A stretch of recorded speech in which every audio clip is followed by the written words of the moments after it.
Right here. You want me to hit include my audio, right? Yep. There we go. Hello, everyone. Welcome to Darth Grumpy Dad. This is just a quick thing going over this monk here. I'm running for a friend of mine. He doesn't have a chat mic, and I've been trying to kind of show him some stuff, so I'm doing this Twitch just for him. So, this one's for you, buddy. You know who you are. Let's see. Darkness 08864. All right, Darkness. Sorry to out you like that, brother. Oh my god. Make sure my chat is up for this so I can look down. All right. So, now, generally for me, I run this set for farming and for speed running and it's good up to like 90s. Like, let's see. I'm going to. You want to run a 90 with me really quick? Yeah. Just let me spend some of these blood shards here quick. Okay. So, now generally the way I put this build together, right? Offhand, Wu Kim Lao. Or I mean main hand, Wu Kim Lao. Offhand, Vengeful Wind. Right? So, Wu Kim Lao is our main damage creator, right? Hitting with Tempest Rush will activate Cyclone Strike, and both skills deal 529% increased damage. Right? Your movement speed and cooldown reduction can be increased. Oh, that's for the gem, which won't matter, but that is the gem you want. That I run with anyways, is the Essence of Anguish. With my movement speed and cooldown reduction can be increased up to 15 times by dealing poison damage to an enemy. Now, to get that, you do have to roll poison damage. You can see on the second stat. I'm not sure what that was, but I rolled it off. It could have been cold damage, could have been lightning damage, who knows. But I rolled it off for the poison damage. And the Essence of Anguish gem that I'm using has 25% cold damage on it. Right? Now, these soul shards, the Essence of Anguish is a soul shard. And then they automatically give you all the, like if I go over here and I look at my gems, right? It'll automatically give me damage to elites, 24 to 25%. It'll give me straight damage, right? It'll give me damage to melee attackers. It'll give me critical hit damage, and should give me life per hit. So you get that from that gem. So let's go down and see, like, so that 25% cold damage, like they come with fire damage, lightning, da-da-da. So you're going to have to make a lot of them. Rank them up to level 3 until you get one with cold damage on it. Right? And then you look down, 8% damage. I believe Dexterity came on the Wu Kim Lao here. I can tell you really quick. We'll just pull it out. Oh, the gentleman with me, it's Hooper Brad. He's a good guy. He's a fellow gamer from Canada. Say hello. What's up, everyone? Okay, so now we can see this Wu Kim Lao came with lightning damage. They all come with lightning damage, right? So if normally you'd want to roll some cold damage onto it somewhere, or you'd want to roll critical hit chance, crit dam. Now let's probably see, we can go over here and see what all I could have rolled that for really quick. See, get your list here. For those of you who don't know this, when you come over here to enchant an item to roll something off, select your weapons, select what you're gonna roll off, and then hit the X button, and it'll give you a list of all the stuff it can roll for. So yeah, I probably rolled off another damage indicator like that to get poison damage.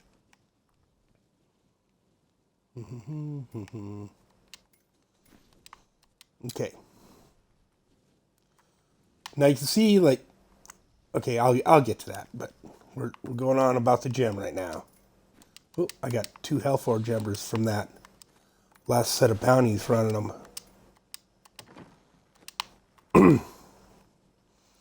Okay, so I rolled the poison damage. Anything else that...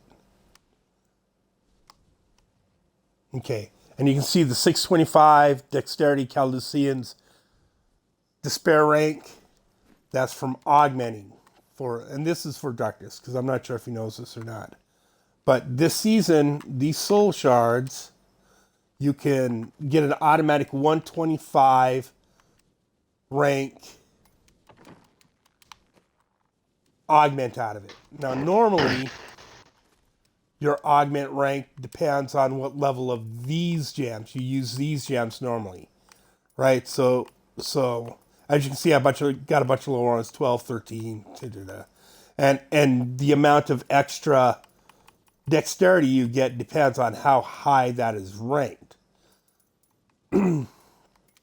Now, an instant 1 in 25 is a pretty big deal. Now, to do that, you would come over and you'd scroll down to augment ancient item, and you select the item you want to augment, and it's got to be ancient. It can't just be legendary. It has to be ancient legendary to augment it, and you can tell that because it's got that kind of flashy gold border around it, and you scroll down and it says ancient legendary for this weapon. It'll tell you, right? So you can tell. And then, of course, there's also primal, ancient primal, which is going to see now, like, whoops, I guess I didn't need to pull it out. I could just, if you look down, see that just says legendary pole arm. And see now that's ancient legendary sword. And then there's also these that have a red banner. They're primal. So primals come with their stats all maxed out. Now, do they all come with the exact same stats? No, they're just like the other weapons. They're kind of a random set of stats that comes with each one. And you might have to roll to get a whole bunch of different ones to get a good primal one that you can use that has the stats you need. Like primal rings, for instance. Because generally on your rings, I'm not sure these are even very good rings. They were ancient and I augmented it and ran with them. Now, like Obsidian Zodiac, right? Never comes with a socket. So you always have to roll the socket off for, or roll off a stat for the socket. Now, it always comes with critical hit chance. Here, let me hit the stat range. See, from 4.5 to 6% critical hit damage. And the other stat it always comes with is attack speed, right? It comes with like 4.5 to 6% attack speed increase, right? So you roll the attack speed off for the socket. And here's the thing, though. Every single Obsidian Ring of the Zodiac comes with cooldown reduction and resource reduction, right? And so that's why I run with that equipped instead of a Ring of Royal Grandeur, and I put the Ring of Grandeur in my cube because it's a lot harder to get really good stats on a Ring of Royal Grandeur and socket and all that, when it's much easier to get that stuff with your Obsidian Ring of the Zodiac. Now, on top of that, because normally you're wearing your captain set, right? Your captain sash, and your captain boots. If you read that, your 3-set bonus on that, and you get your 3-set bonus because you got your Ring of Grandeur in the cube. So you get that extra item piece, right? You can get a 3-set bonus by having 2 pieces on, right? So, which is something you do with almost every set. I think the only set I've played that doesn't is Necromancer, the Necromancer set, right? The what the heck is the one I use for the Inarius Grace of Inarius set. But anyways, 2-set bonus, right? 6,000 life per second, reduces cooldowns by 20% of all, like 20% cooldown right off the top by wearing those 2 items in Arena Grandeur. So all your shit cools down by 20%. Then of course, like you're gonna have this also, Beacon of Ytar, reduce all cooldowns by 20%. And I'll get into stats in a little bit. But anyways, back to the gear here. Right, 3 set bonus, right? Damage dealt is increased by the percentage of cooldown reduction. Damage taken is reduced by your percentage of cost reduction, right? So you want to try and roll, if you look at a lot of my pieces, let me get the extra stat range off again. A lot of my pieces, if I can, like some pieces like the gloves, you need dexterity, must have dexterity, must have crit hit chance, must have crit hit damage, and then armor or life or whatever, right? And then if you can roll some cooldown on there, you do, right? Let's see. So like this, my Mirrors of Justice, right? Can't really get any of the crit hits on it, but you can roll cooldown. So I rolled 8% cooldown on it. Right? Again, here, Vitality, couldn't get anything really useful on that one. So I rolled some Vitality.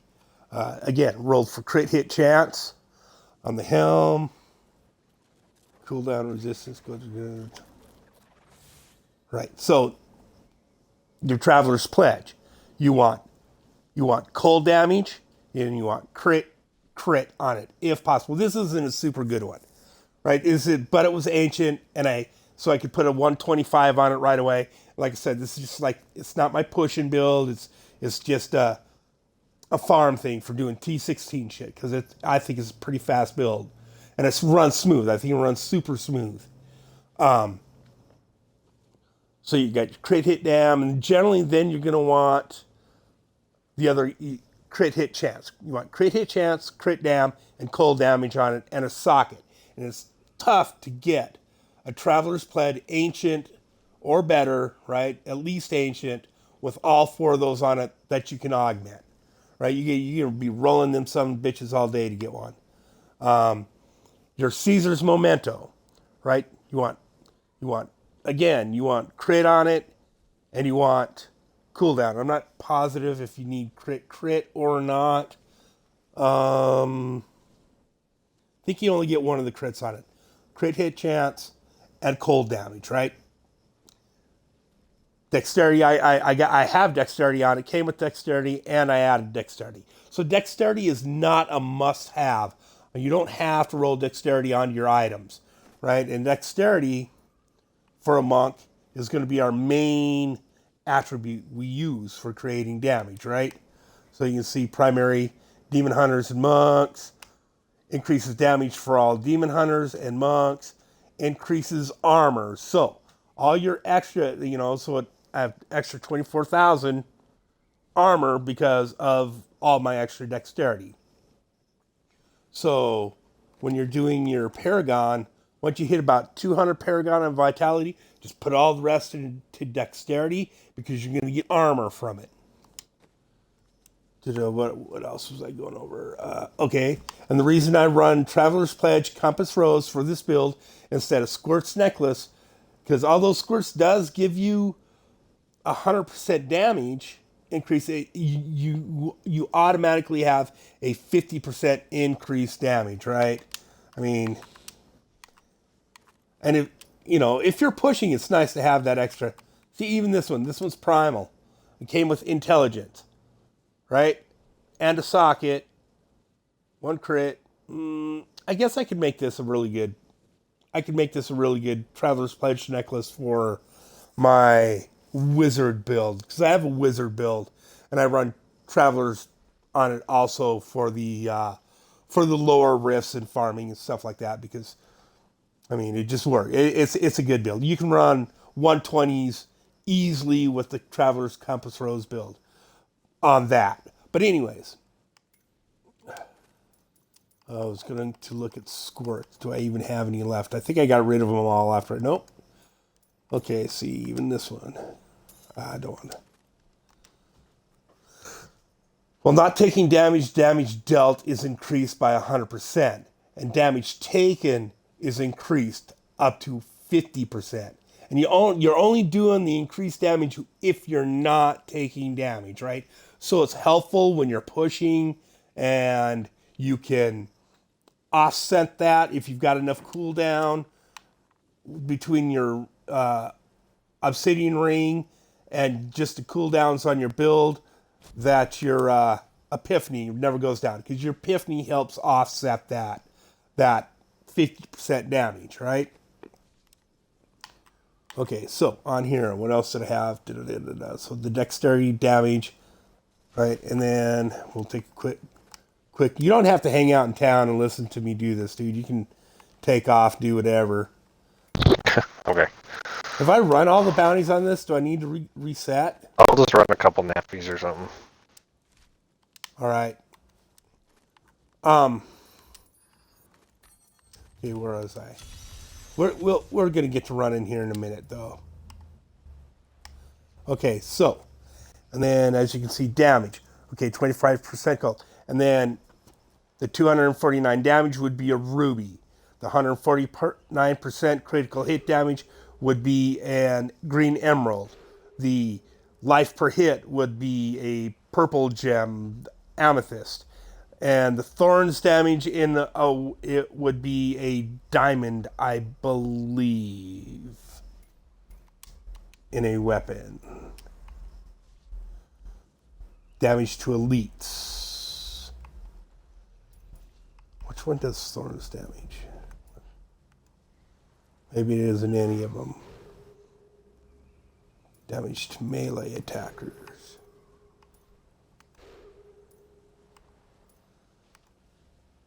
Damage to elites.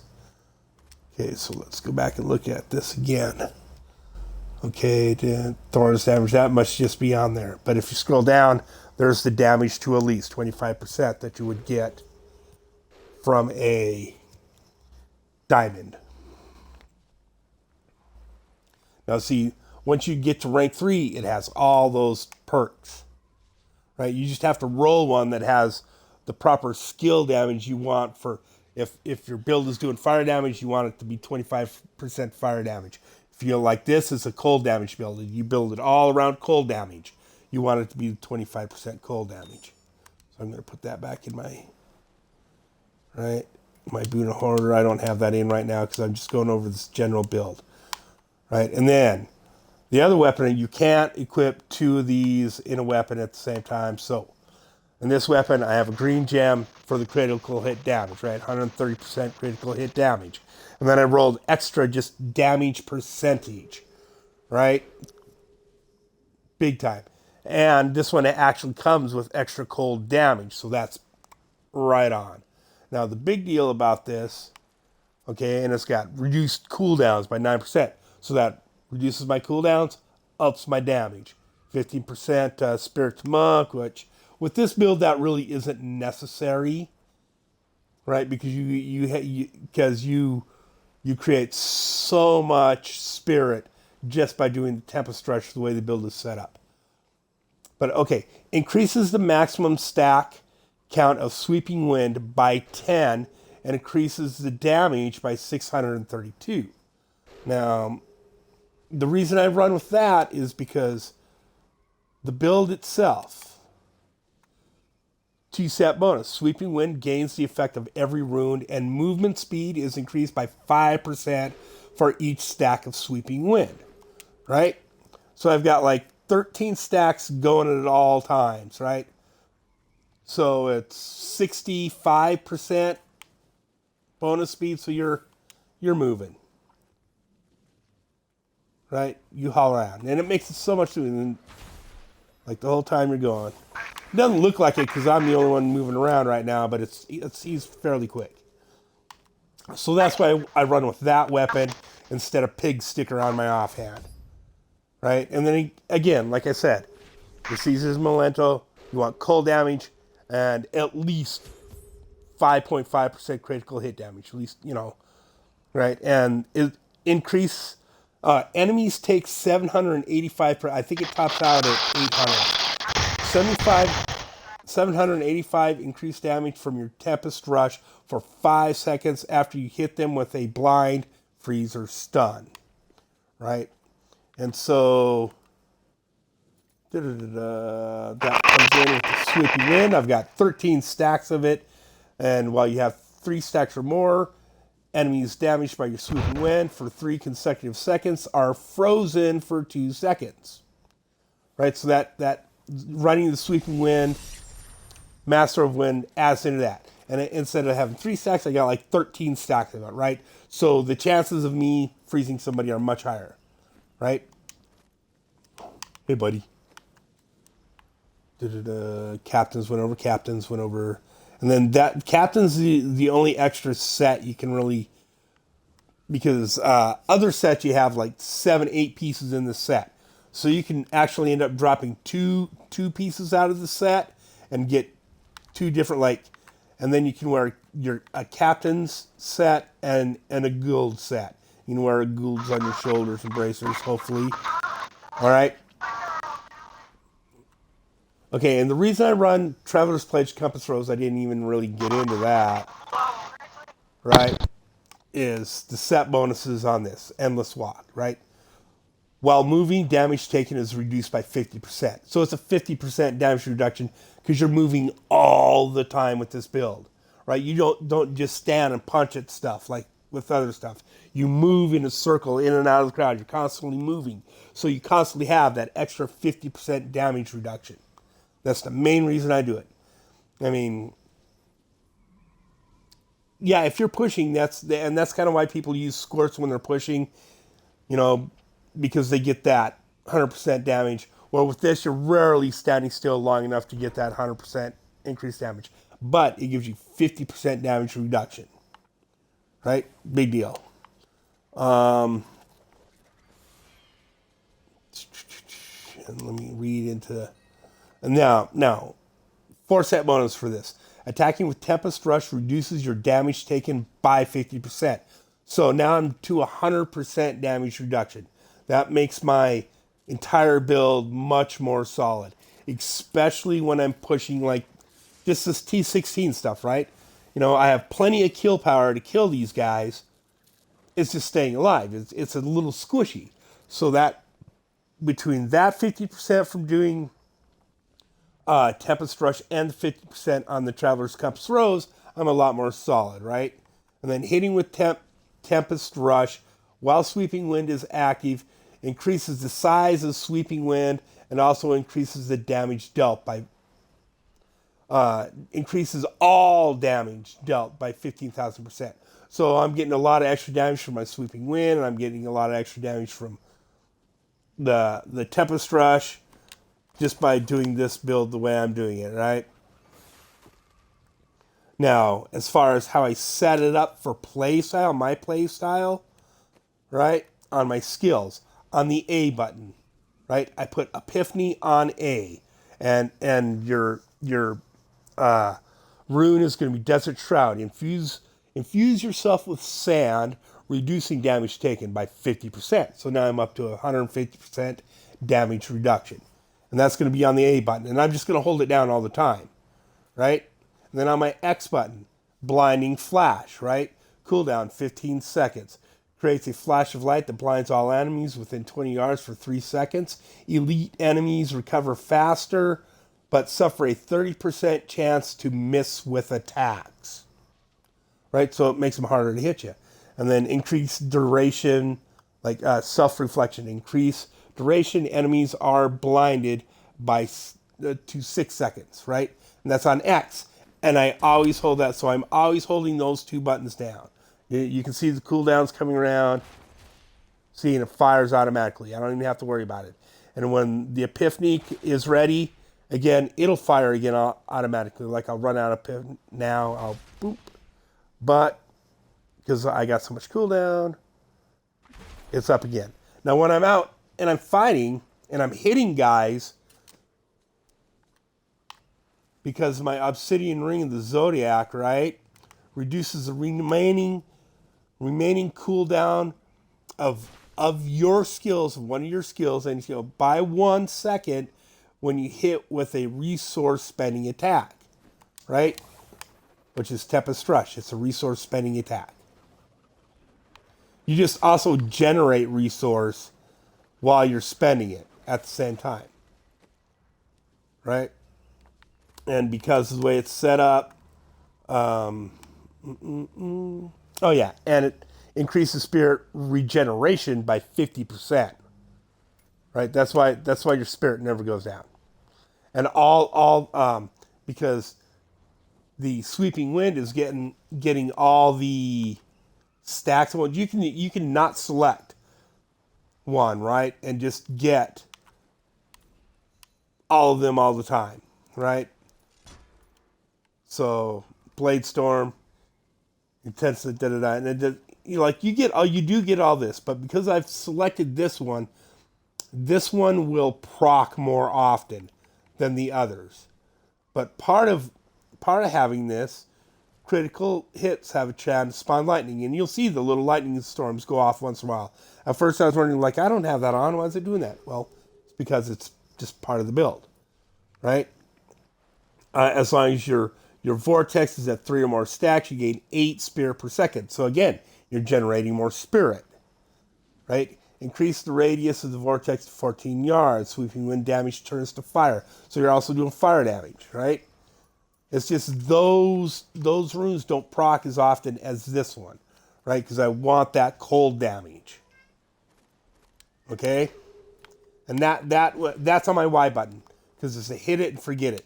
Because as long as I have Kiroshio's Soul, right? Second one in the armor slot of my cube, Sweeping Wind gains 2 stacks every second. It does not deal damage to any enemy.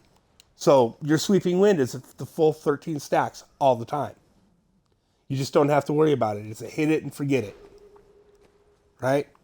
And then also in the cube, since we're here at the cube, in the weapon slot, balance. It's a must-have balance in there. Right? The damage of Tempest Rush is increased by 600%. And when your Tempest Rush hits 3 or fewer enemies, it gains 100% critical hit chance. So when you're like hitting the boss monster and the boss is the only one there, every single hit is a critical hit. Or it gains 100% more critical hit chance, much higher chance. And if you don't have that in your cube, you come over here to your weapons master, to your blacksmith. And you go over here to your dabos, right? To your staff weapons. And go to the Sovereign Whirlwind Staff. It's a rare dabo. And you just craft 5 or 6 of them at a time. And you can do this to get all your weapons and all your gear. This isn't just for this, right? I'll just do a few of them. And you come over here, and then you upgrade rare items. And you upgrade those till you get a balanced flying dragon. You know, balance is a little bit rarer of a drop, but it's not super rare, right? It's one of the doubles. There's like only 5 or 10 doubles, so you're gonna get it sooner or later. It's not like there's 100 doubles, right? And when you put something in your cube, when you have what you want to put in your cube, you go to extract legendary power. Let's see. Something. Here, I have an extra one of these. Right. Now, this is going to cost you. Now, those mats over there, we'll look in the recipe here before I go all the way in. Calduin Rune 1. Chaldeum Nightshade 1. Ariat Wartaps 3 1. Corrupt Angel Flesh 1. West March Holy Water 1. Death Breath 5. All right. All those top 5 materials you get from doing bounties. They come in the bounty cache you get at the end of the bounty. When you complete all the bounties that are marked, you get the bounty cache, and those items come in that bounty cache. Now, just looking at it, right? Chaldean Rune is from Act 1, or Calduran Rune is from Act 1. Chaldean Nightshade Act 2, Ariat War Tapestry is Act 3, Corrupted Angel Flesh is from Act 4, Westmarch Holy Water is from Act 5, and Death Breaths, they drop from elite and champion monsters. Right, so anytime you run into a blue or gold mob, when you kill the boss, they'll drop Death Breath. Now, generally, if you're playing solo, I have somebody with me right now, but I'll pop on the group farm set really quick. Yeah, I haven't, because I got a better, right?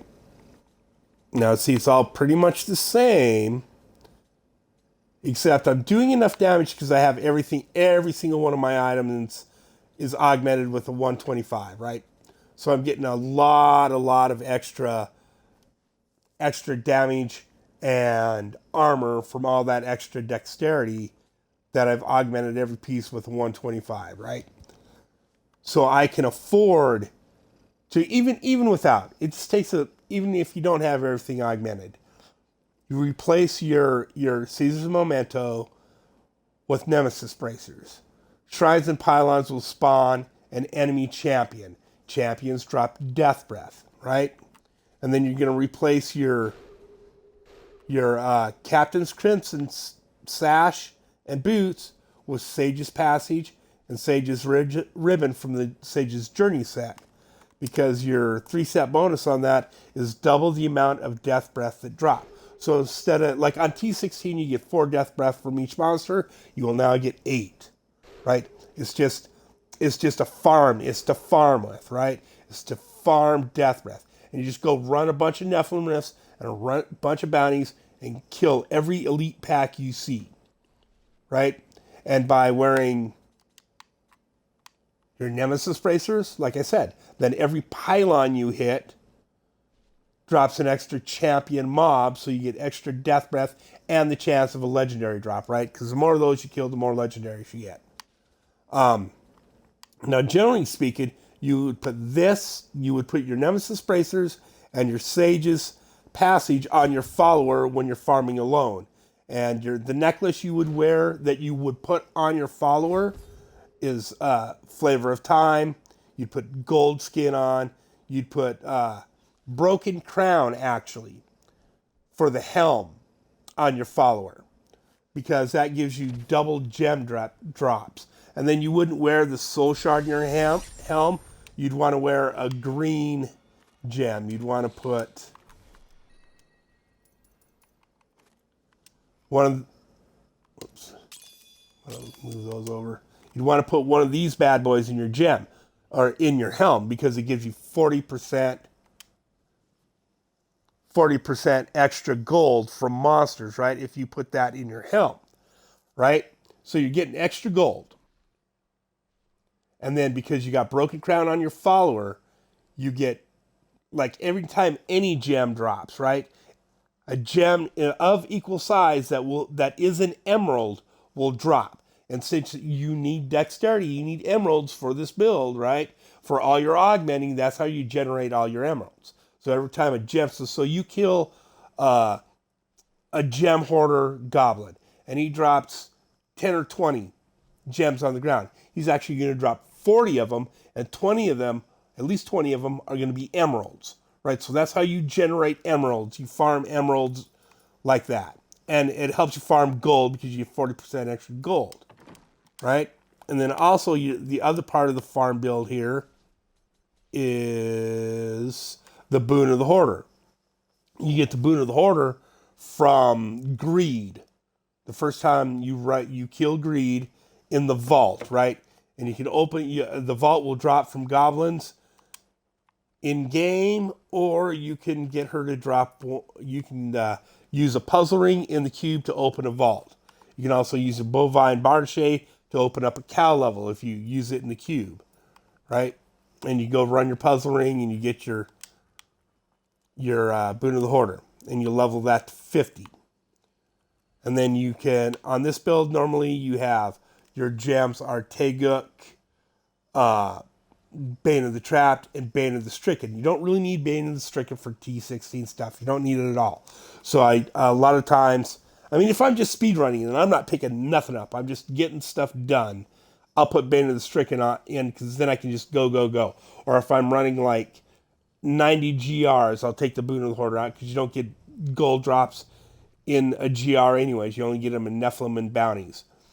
So, Boon of the Hoarder. 100% chance 100% chance on killing an enemy to cause an explosion of gold. So a big pile of gold is going to drop from every enemy you kill, right?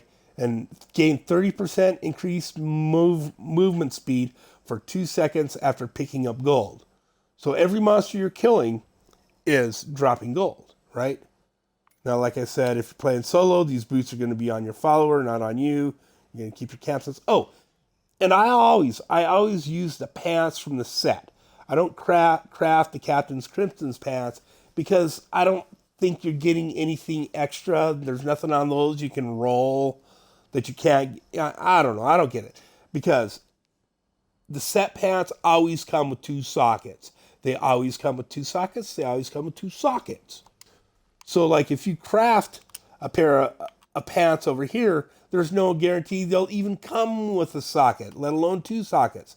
So you're stuck here rolling pants after pair of pants after pair of pants to try and get one that's ancient and has 2 sockets. When really all you got to do is get a regular pair of the mountains and come over here and reforge reforge those pants so they come back ancient. And every one will have 2 sockets on it. They just need to be ancient so you can augment them, right? And again, that's kind of expensive because it costs 50 Forgotten Souls, right? See the Forgotten Souls there? And Forgotten Souls, like I got 5,000. Those only come from salvaging legendary items at the blacksmith, right? So when you salvage at the blacksmith, you get reusable parts from your white items. You only get white items from the weapon racks on the maps, not in GRs, but in Nephilim Rifts and doing bounties. Every time you go by a weapon rack and it drops a weapon, pick that shit up. Because that's the only place you get reusable parts, right? Arcane Dust. You get Arcane Dust from all the little blue magic weapons, and those drop all the time. You get Veiled... And here's the thing. You get like 9 reusable parts from each white piece. You get like 5 reusable parts from each Arcane Dust, and you only get 1 Veiled Crystal from a rare item. Right? So you need like 1 to 3 or something like that.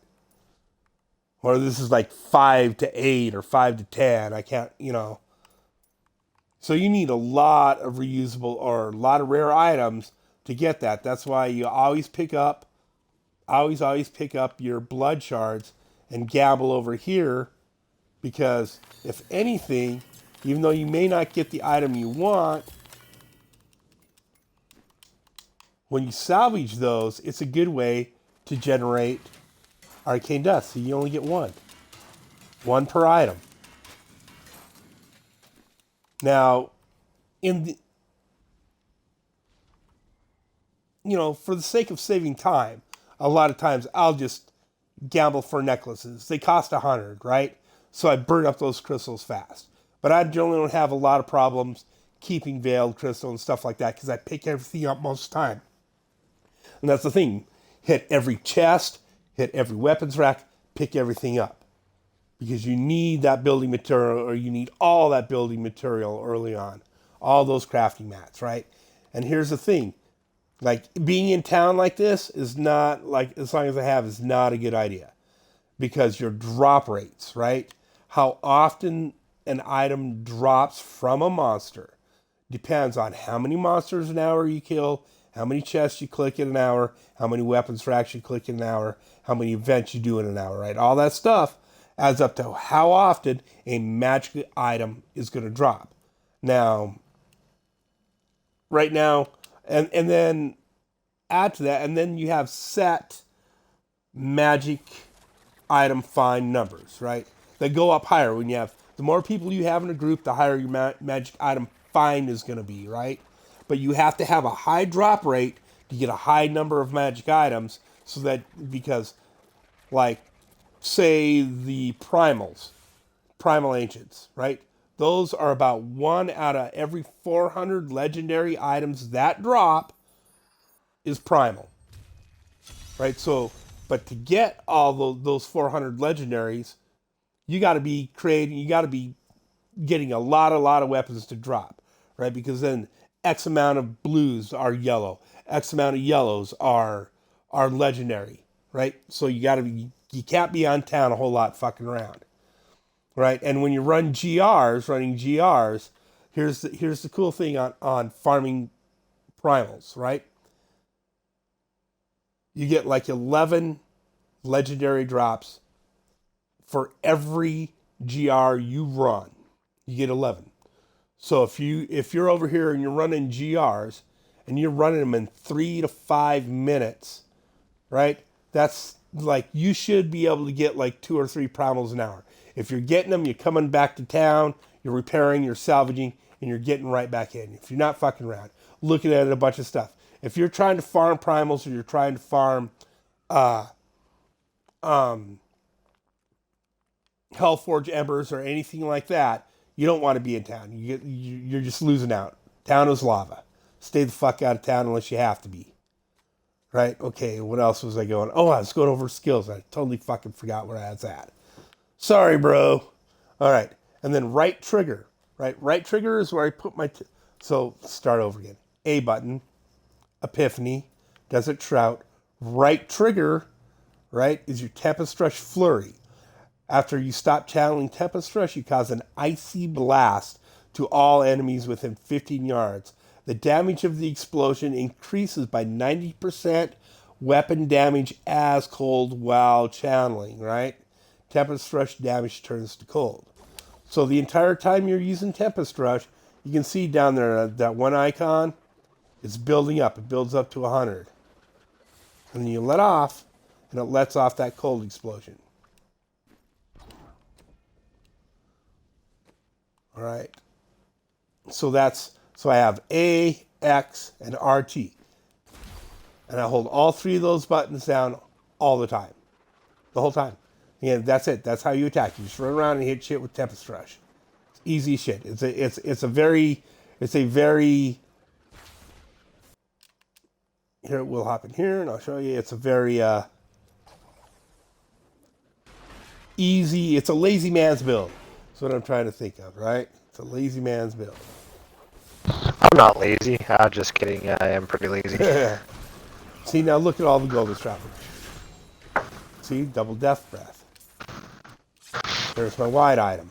You know, if you're All that playing shit. solo on your follower, you can put sages on them and it counts as doubles death breath, right? Yeah. Oh, okay. Yep, because it emanates. That's part of the new. Yeah, and that's they that just started word. that 2 seasons Emanate. ago.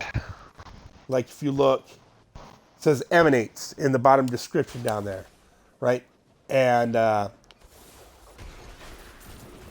any of the gear, God, I can't even remember all the gear. I know it's like gold skin is one, and your nemesis bracers. Yeah, your flavor of time. Your flavor of time. The hands, the gloves, I can't remember what they're called now. Gloves of worship. Gloves of worship, that's what it is, yeah. Which are awesome when you're solo playing and Hell just running Nephies. And, I mean, because all the little shrines you go by... Last for 10 minutes. The little shrines last for 10 minutes. Not like the big pylons, not the really big pylons. Just those lesser, small shrines. Little shrines, but the last 10 minutes, you can, like, if you're not in town a lot, you're out, you're out in the map, you're out on the tiles, and you're running, you're going. See how smooth and fast this is? It just takes shit out. And the gold just falls. The gold farming. Nephilim's Glory, again, the yellow balls are Nephilim's Glory. It's basically double damage, and you can stack like 3 minutes of that shit up. Right? Hell so yeah. you're pulling everything easy like this. I always want to hit the yellow ones because XP pool. So it's bonus XP when you get to that far on the bar, right? And it stacks. Like, I believe 5 of them will fill the bar, but then they will backstack after that. Right?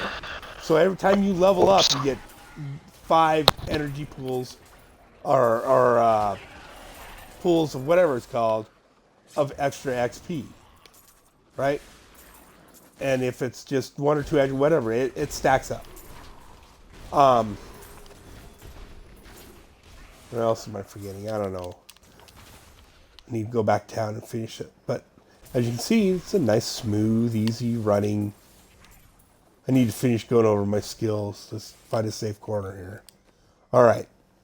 So, and then on the B button, so I just have to roll my thumb over. I don't even really have to take my thumb off the AX button because I hold them both at the same time, the A and the X at the same time with my thumb, and I hold the right trigger, hold those three buttons down all at the same time, and I just rock my thumb over to the B button, right, for teleport or a dashing strike, right? And again, I don't use, for this build, I don't use what they suggest.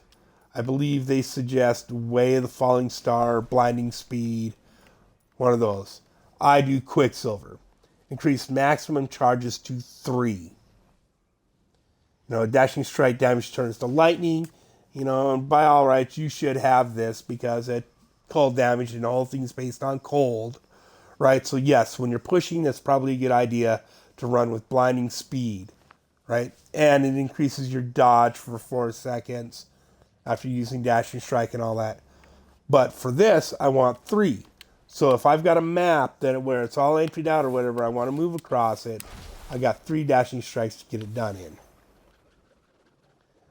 It's just adding to the speed of the build. Because the entire, like I said, it's a farming build. The entire idea, must be a locked door, yep, is to be moving, right? All the time.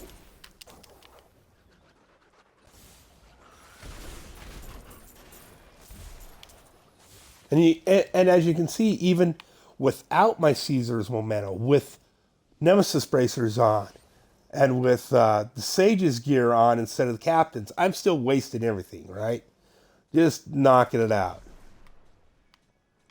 Oh, I didn't go over the gem in the helm. Shard of Hatred, right? And I use it because you now deal 10%. You have to roll enough to get that. Right, because that stat is random out of like 3 to 5 different things it could be. That's just one of them. And that's the one I use.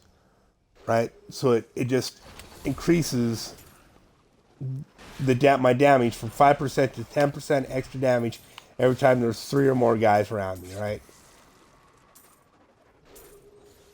And so, it's a group killer, it's a trash killer.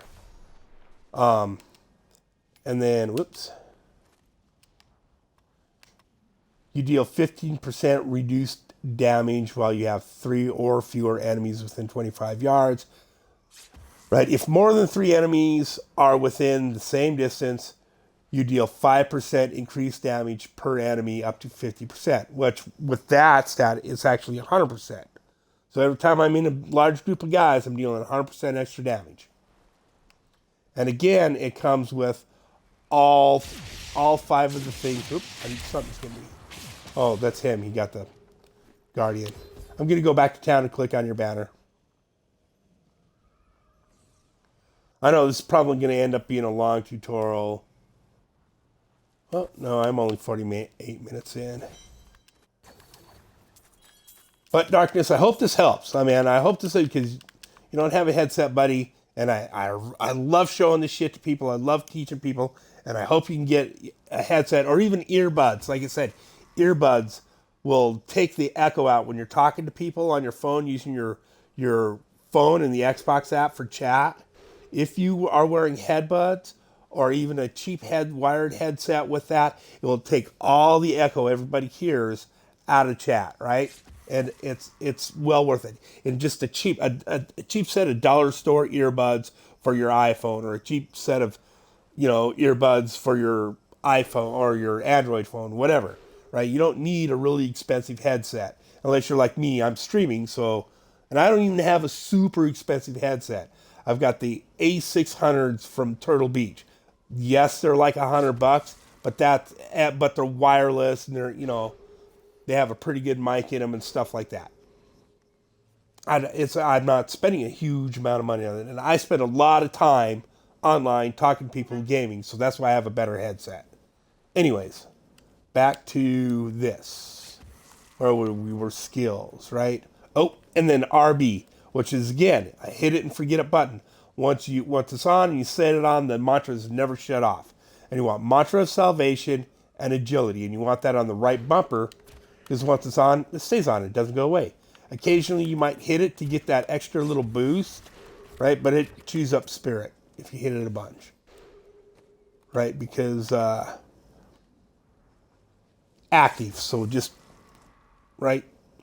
You and nearby enemies gain an additional 20% increased resistance to all elements for 3 seconds. That's every time you hit the RB and you cast that, you get 20% resistance. Resist all, right? Right? And then the passive, Mantra of Salvation, also increases dodge chance by 35%. So that's a 35% more chance they can't even hit you.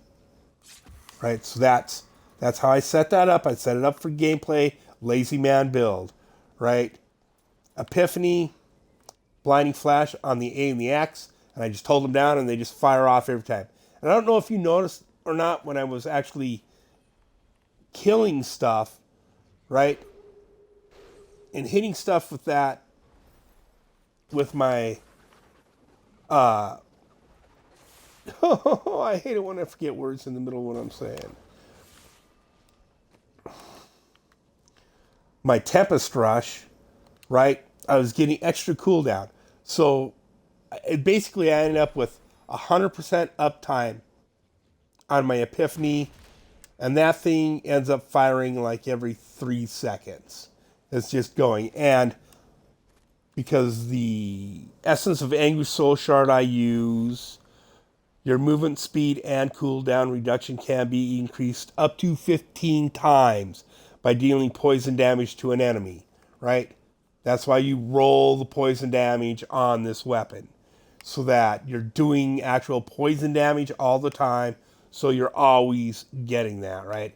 Every time you deal poison damage to an enemy, you increase your cooldown reduction and movement speed by 2.5, right? Okay, right?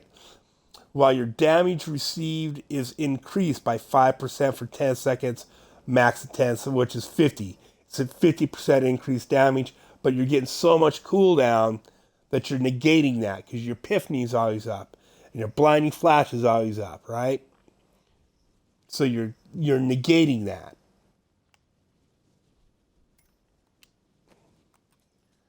All right, and then still back on skills. So your passive skills. This is what I run. You don't have to, I just think they're really good ones to run, right? A must for this build, though, is the Beacon of Etar. Reduce all cooldowns by 20%, right? And then Relentless Assault. You deal 20% more damage to enemies that are blind, frozen, or stunned. It's a must for this build. Because you're blinding and freezing and stunning guys constantly, right? As part of, I don't know if I have stun on any of my stuff, but anytime you're running with other characters, like barbarians stun guys a lot, so any guys, right? So if you're running in groups, that the stun becomes a group thing. But because of my sweeping wind, I'm constantly freezing guys, right? I'm constantly blinding guys, so I have that 20% up damage a lot more often, right? And that adds into all the extra damage I'm getting from my Caesar Memento and stuff like that when you're pushing in. Because if you're not badass enough to run without the extra gear, that's fine. You'll get there, right? And then I run Seize the Initiative. Dealing damage to enemies above 75% life increases your attack speed by 30% for 4 seconds. And I know it's just a common one everybody runs on monk builds. And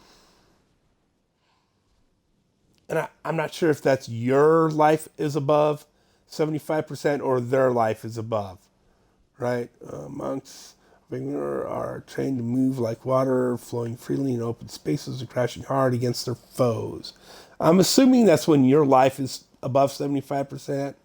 Otherwise, it only matters like the first couple times you hit an enemy, right? So I don't.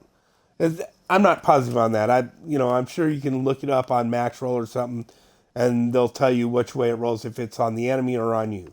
But if you're not sure and you don't feel like running that, you can run this too. Determination. Each enemy within 12 yards increases your damage by 4%, up to a maximum of 20%. Right? So instead of having the 30% attack speed, in fact, I'd much rather have the 20% damage. And I'm not even sure why I had that one on. All right. Beacon ETAR.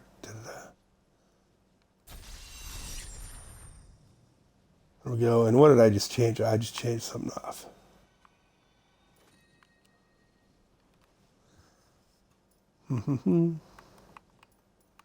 Oh, this is what I normally have. Right here, momentum. Moving 25 yards increases your damage by 20% for 6 seconds. Right? And you're always moving. Always. So you always have the 20% damage up. Right? So, yeah. Beacon of Etar, Relentless Assault, Momentum, Determination. Those are the passives I use. And apparently I was doing something else and it got saved like that. And again, Teguk. Yeah, Teguk is the gem you use, right? Because you gain, well, mine's at 146. You wanted at least 25 stacks, 25 to 100 ranks. What you rank these gems up by doing GRs, right? And we'll show you that in a minute. Gain 7.84 increased damage for 1.5 seconds when you spend resource on a channeling skill. This effect stacks up to 10 times. So basically I'm getting 70% increased damage from doing this. Because Tempest Rush is a channeling skill. Now you can see on the side, right? Here, I'll stop for a second and start. You see it comes up, says Teguk on the side over there, right? And Tempest Rush. And then above the bar, you can see it's going away, how long it lasts, right? You can see the Teguk it's the very last square above my bar there is leveling up to 10, right? And as long as I'm moving also, Endless Walk. Now you can see Endless Walk is going back down to 0. And then it'll go up to 100 as long as I'm standing. It's the very first square over my life bar. Right? And then I do this, you can see it slowly goes back down to 0, and then goes up to 50.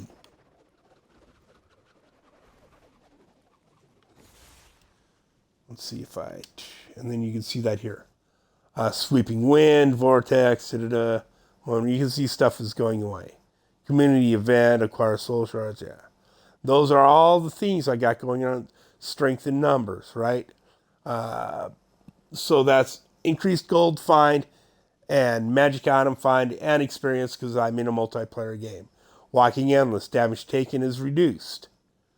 Momentum, your damage increased. Stopping for directions, damage dealt is increased, right? Mantra of Salvation, resistance to all enemies, So that lets you know. Oh, that must be all I have, because I know you can scroll those up and down too. But that's all I've got going right now, I guess. Right? Went over skills, cube, balance, cure show soul, ring of grandeur, skills and runes, went over that. Paragon, went over that. Inventory. Now, okay. Yeah, and this is for group farming. This build is for group farming. Like we've been talking about. Normally, that is on your follower. These are on your followers. Flavor Time, I don't have that on because I'm not worried about it. Doing this would be on your follower. Gold Skin on your follower. Shoulders, I usually run, and I know they drop from one of the bounty caches. I probably don't have any on me right now. I can't think of what we got. Oh, Pauldron's is Zacharoon. For the shoulders on your follower, because then your gear doesn't take damage while you're playing solo, so you don't have to repair it all the time. Gloves, I generally run gloves of worship on the follower. The belt would be the sages. Pants, I think I run Kane's pants, so that if I'm running Nephilim risk, if I'm farming Nephilim keys, right?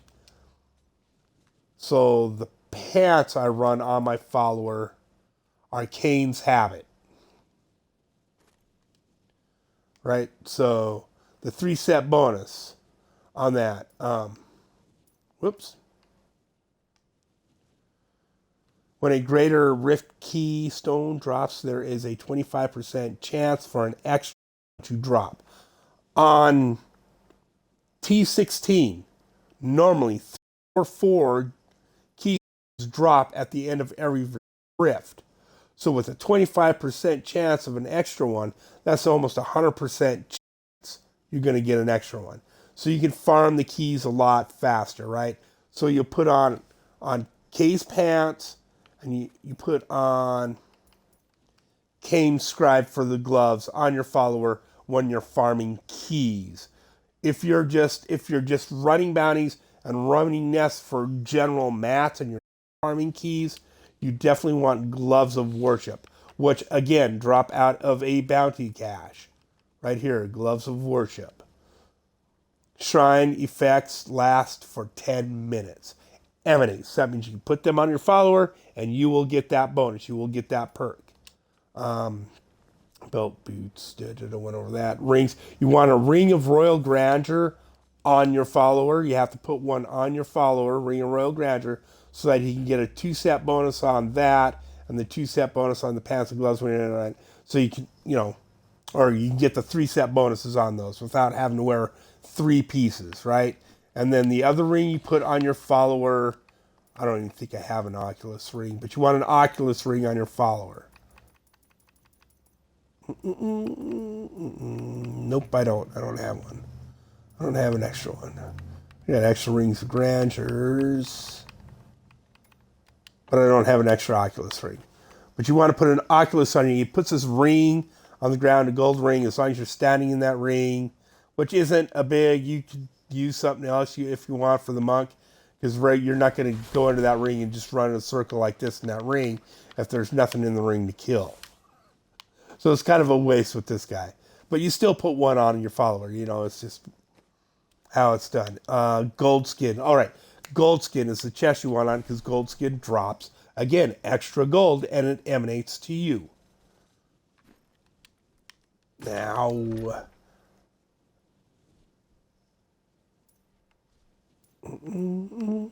let's group farm. I got to save this over.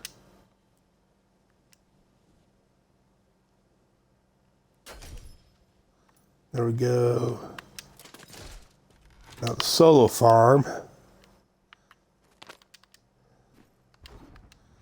Now when it's just me, like when I do have my followers, see, I just put, oh, this isn't solo farm.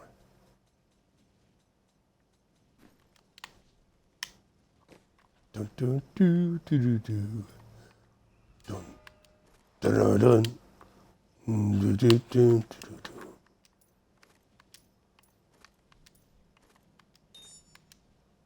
There we go. Now, solo farm. I have the green gem in my helm instead of the soul shard, so I get extra gold, right? And you should be able to do this with the other build too, but I mean, that soul shard helps so much. I mean, you get the 40% gold anyways, right? From the soul shard. The reason I wear the green one is to get the double gem drops when I'm solar farming and I have broken crown on my follower. Do I even have a broken crown that I can read off of it? I do. Whenever a gem drops, a gem of the type socketed into your helm also drops. This effect does not apply to legendary gems, so I don't get an extra soul shard or whatever, or legendary gem. Emanates. So that's why you put that on your follower. Because then that emanates to you and you get your double gem drops. I hope this is all making sense. Okay.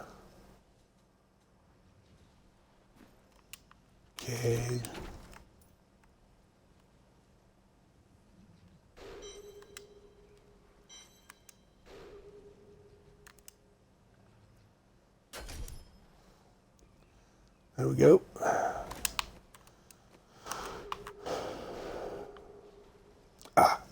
See, it changed that again. Oh well.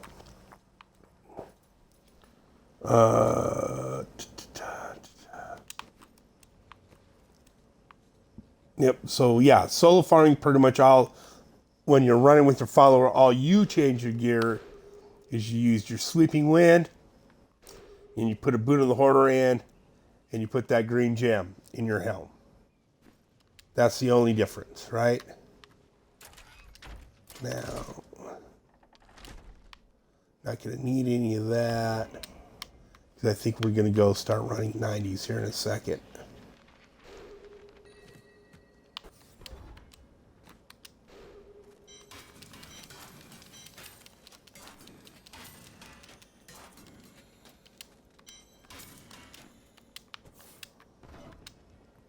Oh, that's right. This is more of the push. Should still be able to do 90s, I think, with Curcio Soul in.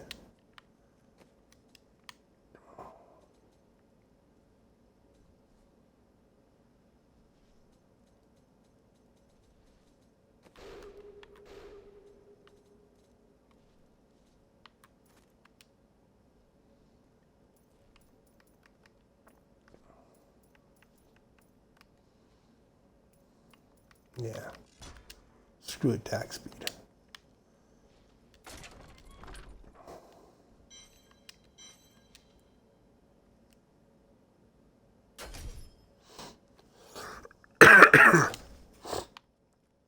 Excuse me. Okay. Go help him finish this out. Excuse me again.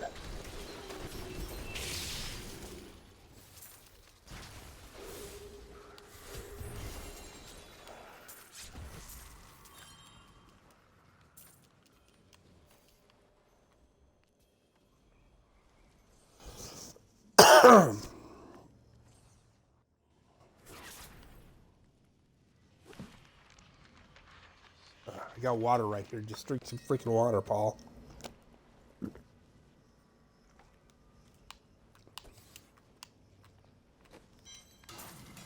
Oh, I haven't even been watching my chats. Oh. Oh, Manscow's dropped in and said hi. Hey, brother. And my daughter's giving me crap. You got to be up early with the kids, Papa.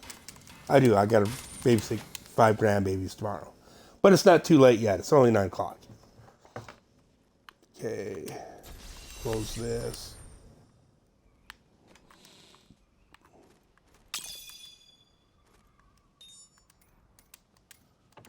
Okay, you ready to run some 90s? See if we can farm some embers. Sorry, just a sec. I'm trying to make a sale in my couple of my Discords. Just give me like 2 minutes. Okay.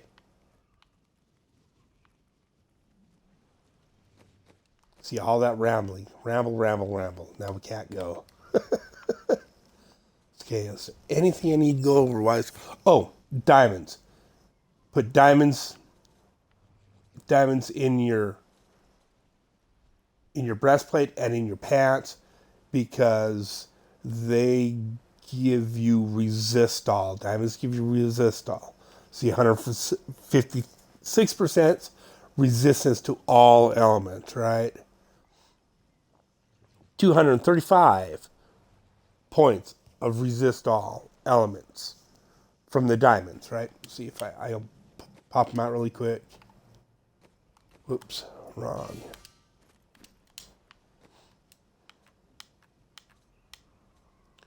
See, now that stat is gone. There's no resistance. So that's just to give you, to make you tougher.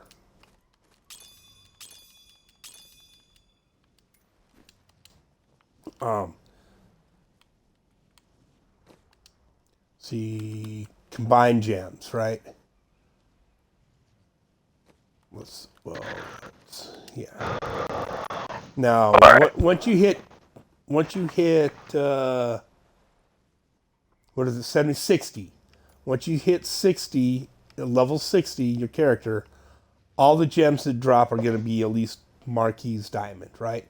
And once you're 70 and you're running T16, right, and GR75s, almost all the gems that drop are going to be Imperial, possibly Flawless. But, they're going to be these two. Like if I just go in right now over here and look. See, look, I've got 700 of those. I got 2,000 of those. Right, so they drop these. And then you're going to have to combine them at your jeweler to get those. And it takes 3, 3, 3, right? Say I'm combining. Right, and now, here's, if you don't want to, sit here and combine a whole bunch of these, and then combine a whole bunch of these, right, you just hit Y, and it'll start with the highest one you got. It'll start combining them, and then every time you get enough to do the next one up, it automatically does the next one up. See, I just got 1, 2, 3, and then it does the Flawless Royal. Right? So that, if you need to save gems, because you do need gems to, say, do these. If you're going to enchant necklaces, you need gems. And also, if you're going to enchant rings, you need gems to get that done. See, you don't need that you just need Death Breath, Veiled Crystal. So if you need to save some diamonds and ruins stuff, that might not be the best idea to do it that way. But that's just the way I do it to get it done. Just pound that button away. And even though I'm collecting mostly green gems, it's no big deal because you can come to the cube and you can convert gems, right? So if I take, say, 9 of these, and then I have the essence of topaz, I use 1 essence of topaz, I just created 9 topaz intelligence stones for my wizard, right? So it doesn't matter that you get, not getting quite the right ones. And where you get that stuff is you go to Act 2. You go to buy, you go to the pouch.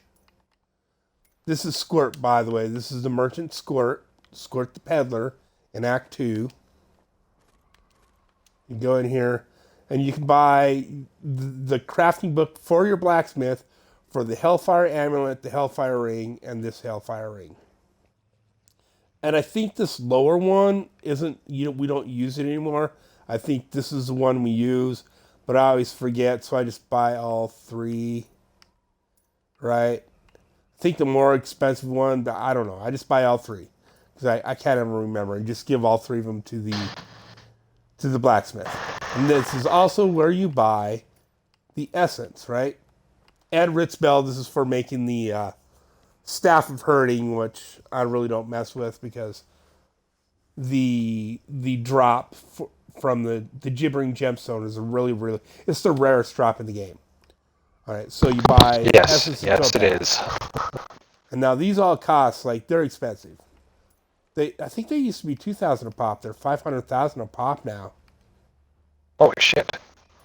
Yeah, the essence of ruby, that shit used to all be 200,000. They're all 500,000 now. Holy. Inflation, baby. Right, I was just going to say, inflation. Jesus. Friggin' Squirt. Anyways. And this is where you buy these. You just buy the shit out of them, right? Because with all the gold farming gear I showed you how to make and how to equip on your characters, right? You will not have a problem with gold, right? And keep an eye when you're salvaging your rings that you don't salvage a puzzle ring, that you save them puzzle rings so you can run them at the cube, right? We'll run one later. We'll run one later and show you what that's about. Okay, I need to go back to where Brad is, and we're going to run some 90s now to show you this can do it, right? And the still, again, I don't have Engiam, and I don't have Pig Sticker. I run with this because I want the speed out of it. Now with everything, again, everything, all my stuff has been augmented with a 125 because this season they're basically free. If you're grinding, if you're not in town, if this whole time I was talking, I was actually out grinding, doing bounties, doing Netflix, doing GRs, and just coming to town fast enough to salvage my shit, repair my gear, and put my gems in here. Like identify, salvage, gamble, right? Salvage that stuff. Put your gems in the stash. Get back in another rift. You ready, buddy? Yes. All right. Now, obviously, you need Nephilim keys, like I've gone over already. You get the Nephilim keys for running greater rifts, from running regular Nephilim rifts. Right? And keep going down, down, down. I'm going to go with 90s. Now, when you empower a rift, right, it cost me $61,000 or gold to empower a level 90. It's like $250 million to do a 150, and you can see it getting really expensive as I go higher, right? And I haven't done a 150 yet this season, so it's not open. But you know, look at that shit. It's 322 million gold to do a 146. So you burn gold really fast. Generally, I'll only empower the lower risks, right? While I'm fast leveling my legendary gems. But here we go. Solve them. And as what happens is it give you, if you don't die in the rift, that'll give you 5 chances to level a gem. If you do die, you will still have an automatic 4 chances, right? Now normally in a rift, ooh, he got loaded in way faster than I did. Normally in a rift, what was I saying? I lost my train of thought. See, dashing strike will take you through walls. This is a speedrunner mofo. There are faster ones, like the Inna's Water Monk is super fast too. You just run, dash strike, run. And your allies kill everything. There's just no, right, there's no dignity. You just hit your Cyclone Strike and they kill everything. I was trying to put a crossbreed of Innas and PoJ together because the Innas has the extra pieces. I wish it had a necklace in that build instead of the weapon for the extra piece. Because then I could build it like this, with Wu Kim Lao and Vengeful Wind on me, balancing the cube, and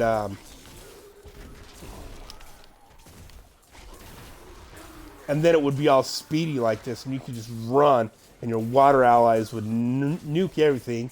And by having the PoJ, 4-piece PoJ, you're automatically doing the Cyclone Strike, so you don't have to cast it, right? And it would be just speedy as fuck. Oh, did one of us have Nemesis Spritzer still? Nope, I've got my Caesars. But we're doing 90, so it's probably better if I have.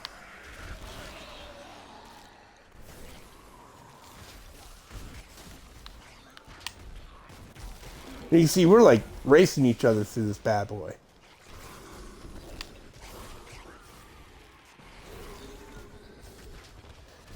You almost have to watch the mini map more than the map where you're fighting. Absolutely. You just kind of look at that map up there to see where the enemy is you're hitting. But you have to watch the map on the mini map to know where you're going. It's like...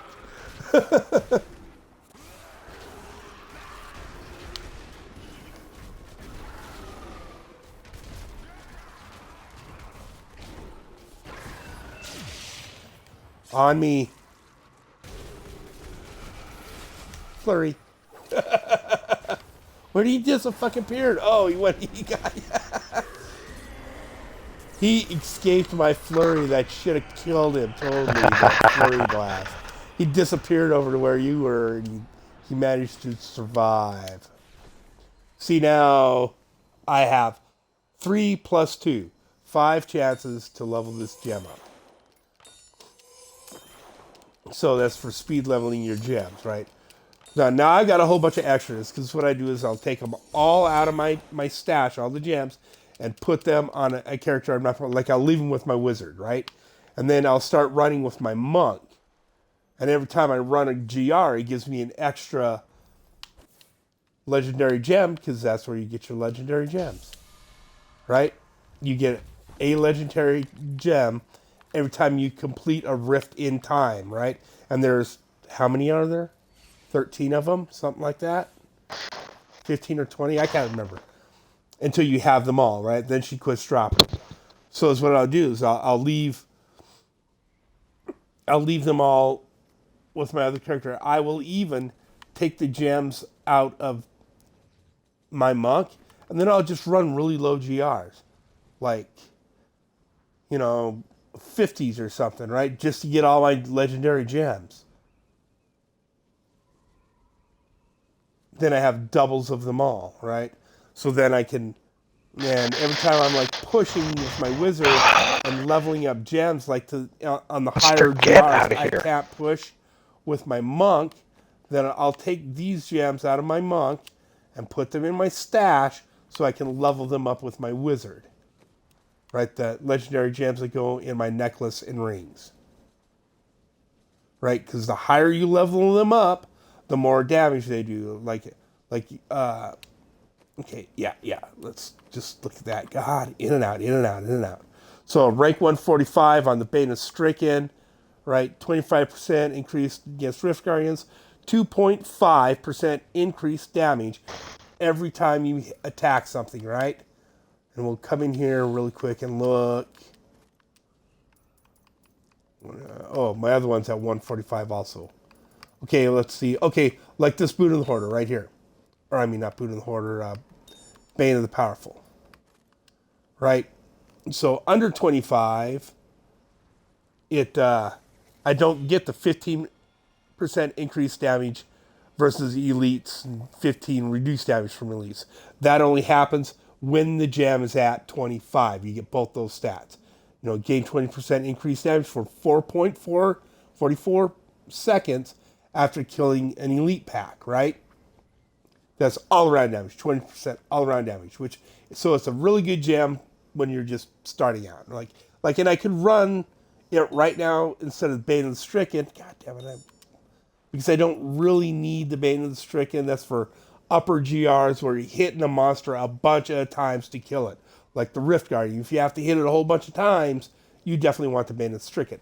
But now you can see here with this one, like 20% increased damage for 175 seconds. Right? So that's over 2 minutes. After killing an elite pack, I get 20% increased damage. Right? And then I'm still getting the 15 increased elite damage and 15 elite damage reduction from them, right? Okay, let's go. And normally, like I keep talking, but normally you run one of those and you come right back out and you jump right in another one, right? And you do it 3 times, 3 in a row, 3 and out. So you want to have a lot. You want to run a bunch of nephews, right?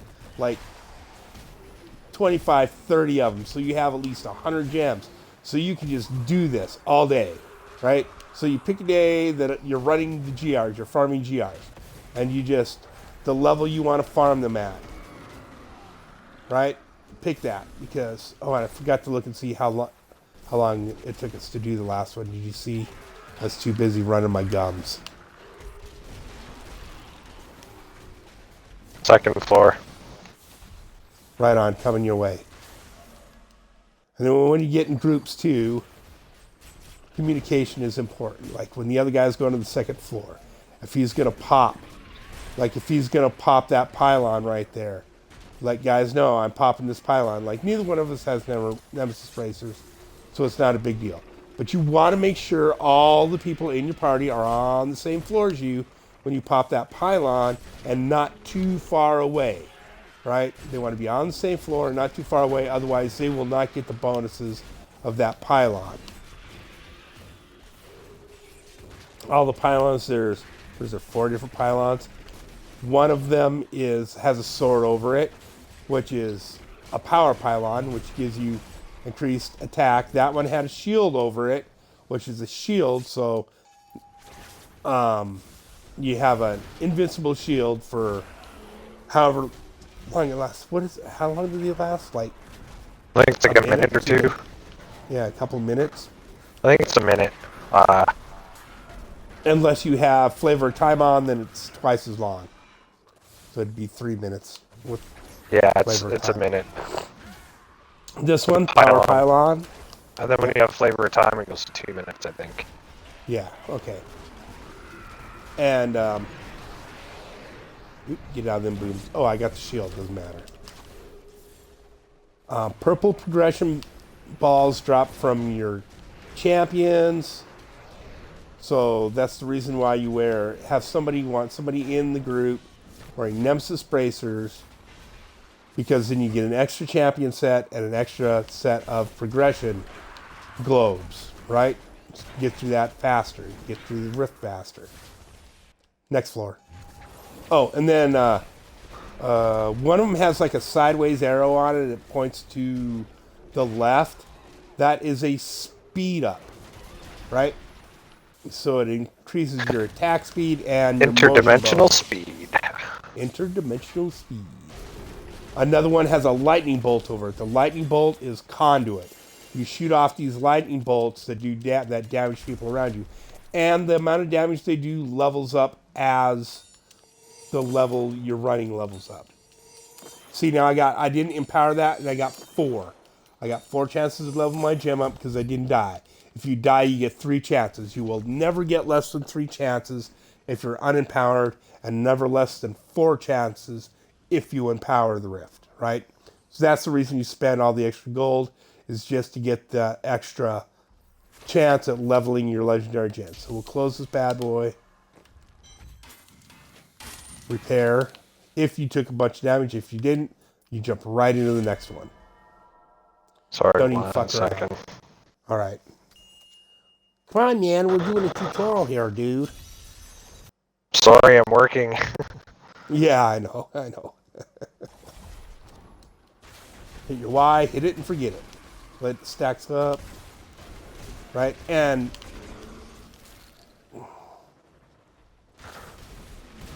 was like, who is messaging me? But it was the wife. She's just going to bed. She's like, did you close the barn door and turn the light off? Yes, dear.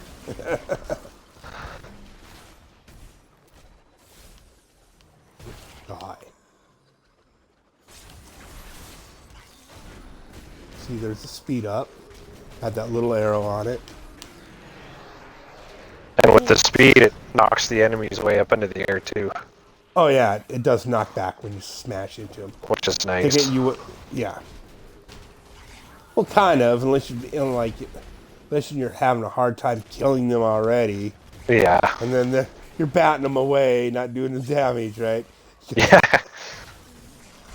Like, I seen a guy put that, knockback on, was really proud he had it rolled on a bunch of gear, and we're like, dude, why the fuck would you want to do that? You want to be and he was running a wizard, too. It's like, no, you need to be standing right next to them to hit them with your explosive blast. Why would you want knockback? Oh, yeah. Yeah, what? Why would you do that? That was a big old circle. Or fear, or... Yeah, he was either knockback... Well, he was fearing them, though, I think. Knockback or... Either way, I just don't like it. Yeah. Oop, power pylon. Next floor. Oh god, I hate this tile set. Spaghetti floor. Yeah, this is the fucking worst one. And they didn't take it out. They they're taking out a bunch of the tile sets from the GRs. Well, they're going to be season. replacing them with anything new? They're replacing them. But this wasn't Huh. one. They said less spaghetti, more blah blah blah, and they didn't take the number one spaghetti So when are map they out. doing that? When the next season starts, Huh, that's pretty or cool. actually a week before, right? Because 11 years later, and they're still doing new shit with this game. That's awesome. Yeah, I know. It is awesome, man. I remember when I first started playing on 360 because I never played it on PC. Yeah, me too. I just couldn't afford a PC back in the day that was capable of gaming anything other than like say Oregon Trail, Minesweeper. right? Minesweeper, Oregon Trail, and shit like that, right? Just console was the way to go.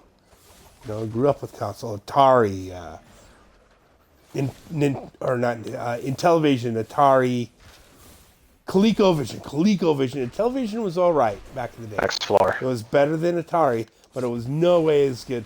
Like and Channeling. this one with, see, it's got the two. If you can see on the mini map down there, how it's got the like two arrows on either side. Looks like parentheses.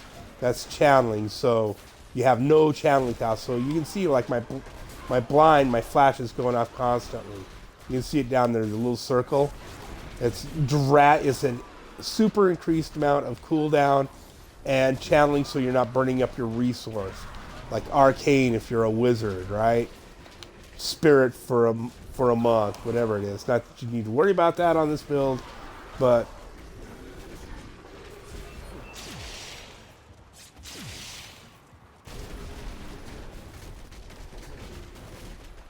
and let off that flurry explosion at about half the bar on the Guardian, and that usually just takes them out. Unless you're over like a 120, I think. 90s, it takes them right out.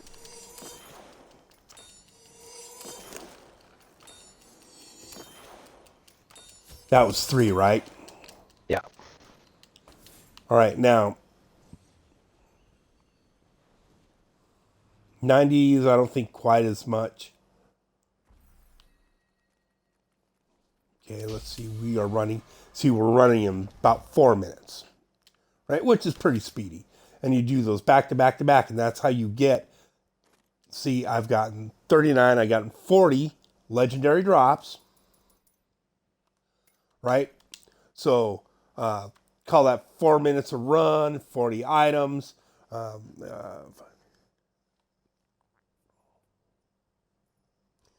That's 1,000. Over 1,000 legendary drops an hour, right? So you should get two primals an hour.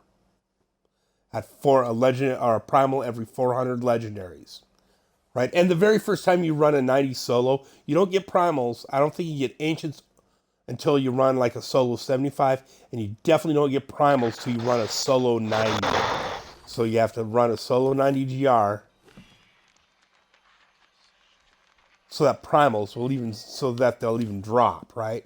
So if you're not running a build capable of at least running a 90, right, you're wasting your fucking time. Just wasting it. So that's why it's important, like on Macro, to look and see the tier guide, right? The solo tier guide. And they will, every build for the season will be grouped and classed from S, A, B, C, D, F, right? The lower down that chart, the worse the build is. Like, you don't want to be running an F build unless you're running it for fun, right? If you want to push higher GRs, you want to do shit like that, no, you don't want to run those. If you're running them because you just enjoy that build, that's fine too, because if you go look at the leaderboards now, like greater rifts, right? Challenges and whatever. Greater rifts, conquests, but greater. We're going to go with greater rifts, and we're going with monks, right? So this is overall. You can see on top right there in the green, it's flashing. It says overall. Now, if I pull the trigger, it's going to go to no sets. So these guys are running with no green pieces, essentially, right? We'll look at this guy's build. See? It's a no set build. And that's why, and so you run the Legacy of Dreams, Legendary Gem. You want all your shit to be ancient or primal, right? Because the bonuses you get off the LED. So this is a no set build. See, he's got no green items. Oh, one. But he's not getting any set bonuses anyway. Right? One green item, and I don't know why Blackthorns, because Blackthorns always comes. You can roll fire damage on it. Oh, he's doing a wave of light build. I'm betting. Wave of light. I've never really done like a wave of light, so that would It's be fun. interesting. It's fun. It is fun. It's like almost all the monk builds are fun, dude. Except the Remnants build. The Remnants build fucking it just sucks. I can't do it. It's the only build I've never been able to do anything with. PoJ. Now see, here's what I'm running, and I haven't. See, these guys were running 150s with it solo, so it was definitely a powerful build this season. But I'm also betting these guys had at least 3,000 Paragon, 4,000 Paragon to do that, right? And my global position is 43. I ran a 125 in 10 minutes with the build I'm wearing right now. With this exact build, I ran a 125 in 10 minutes, which is pretty good. 125 is like 2 seasons ago. I can't even remember what the thing was. I could bet like 120 was pretty much tops.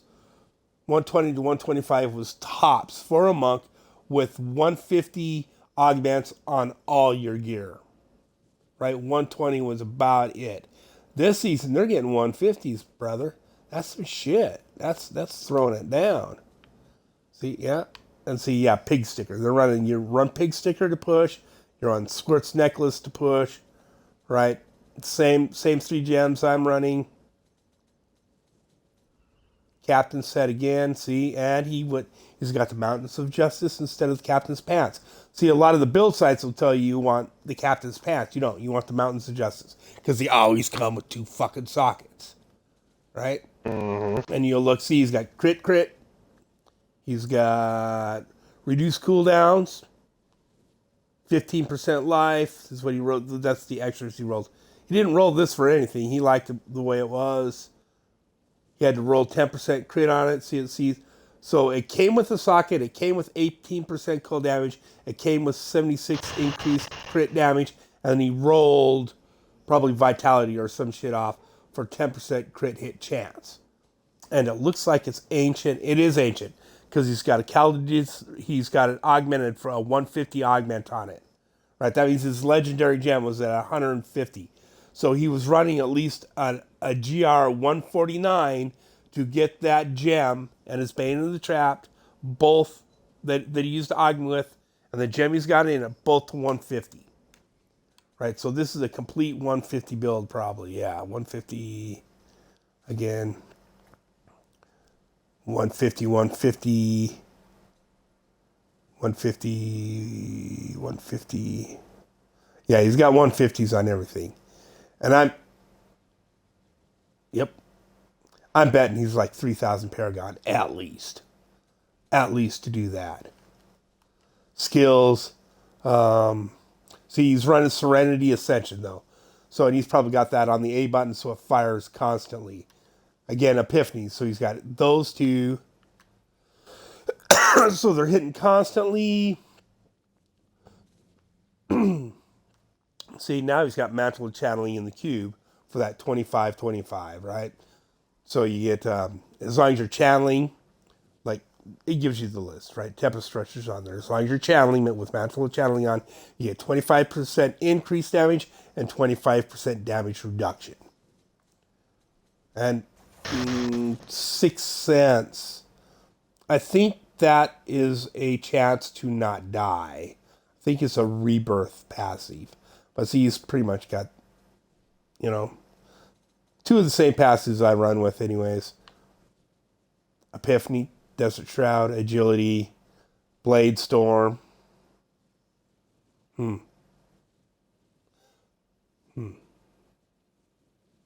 Where do you run? You'd want that one proccing more than flurry. I Faith just of Light, need Ascension. ancient. I need my ancient chest piece, my ancient helmet, ancient weapons, I still got to gamble. See, we ancient should have already been pants. back in the rift already. If we were farming key, if you're, you want to be back in there. If you're farming primals, you want to be right back in there right away all day long. Bang, bang, bang, bang. Bang, And bang, two, bang. now, same with the Hellforge Embers, right? So the drop rate of those is somewhere above a legendary, and below the drop rate of your Ramadala Ding Dongs. And your Ramalad needs gift, but I call them Ramadala Ding Dongs. Right? So you can use that to put a socket on a weapon. Like either one of the weapons I have, I probably put a socket on them using that. Now if this weapon drops for you and it's got a socket on it, roll that socket off for a property you need. Right? And then use the Ramadala Ding Dong to put the socket back on. Rama ding dong, yeah. Yeah. It gives you an extra stat, basically, on a weapon to work with. Because if it comes with a socket, you roll it off for a stat you need. And then put the second. All right? Cool. It's a cool thing. It's just like, Yeah, and they were running squirts. Oh, I forgot to look at the other ring. They were running on the leaderboards. Greater Rift Monk. Top global convention of elements, and then they're running convention of elements. So the cold cycle is like when that hits, I'm sure it's just devastating. They roll damage, and on the convo they roll damage, crit, which I mean, normally you roll intelligence though, right? You roll intelligence on that. Crit, or damage, crit damage works though, and then because they got a 150. I'm sure that they might have had intelligence to start with, and as soon as they put the Chaldean's Despair that has 750 intelligence on it on their convo, they probably rolled for the damage instead. Because intelligence gives you damage and armor. So I don't know why you would roll it off for just damage. Obsidian again.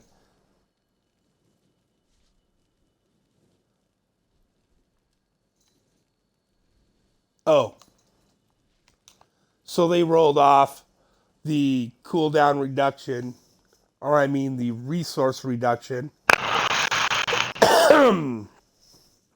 for, they rolled it off for the socket and kept their crit damage and their attack speed. You don't need the attack speed. I'd rather kept the resource reduction because it gives you armor with your captain set. I think that would have been the wiser move. But then it's not my build. Roll Tempest Rush damage on these. But again, this is a push build. The difference between the push build and the farm build. See, because I use squirts and convo, and I use Traveler's Pledge, Compass Rose for the toughness. Because if I'm not pushing, I don't need all that. Because I pick up all the extra damage from doing augments. Right? So it's not a big deal. But as you can see, we were running them 90s pretty fast. I think I can probably still kill stuff pretty quickly. I don't know.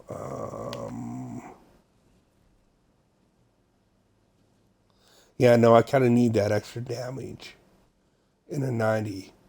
So I could put Nemesis bracers on and get us through. We could probably get them in right at 3 minutes instead of at 4 minutes. But then, too, it depends on the rift. Am I forgetting anything here that you can think of? I think you pretty much covered everything. And what has it been? 104 minutes. Are you going to be up for a little bit? You knock some 90s out because you still need to farm. Yeah, I'll be up for a while, dude. All right, let's go then. Let's get this. Like a couple hours at least. All right. I'm up at all hours of the night. Yeah. Yep. So first thing in the rift. I think he's got an S, so he's going to load faster. Hit your Y button to get your shit going. Hold A and X, hold trigger. That's it. That's how you play this build. Dash to the next group of guys.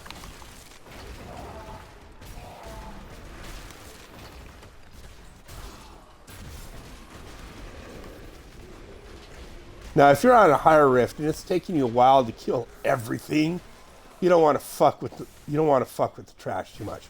Like, we're killing them pretty quickly, so it's not a big deal. But generally, like, if you're playing a higher rift and you're not clearing it fast enough, you skip most of this trash. You don't even bother killing it. You just find an E-pack, a group of blues. Explore. Like this. Oh shit! Come back. I found a pylon. You want it? Okay, Let me know when you're back. Boom, there you go. Channeling Okay, pylon. next floor. And it's the fucking shitty spaghetti floor as well. Oh well, fuck me.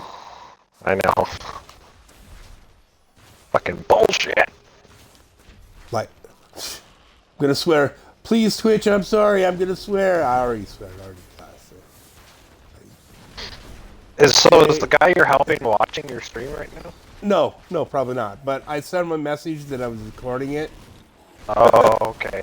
and I told him to watch it on Twitch and YouTube, because it'll be on Yep. Twitch for 2 weeks. And as soon as I get Yeah. done, I'll export it over to YouTube.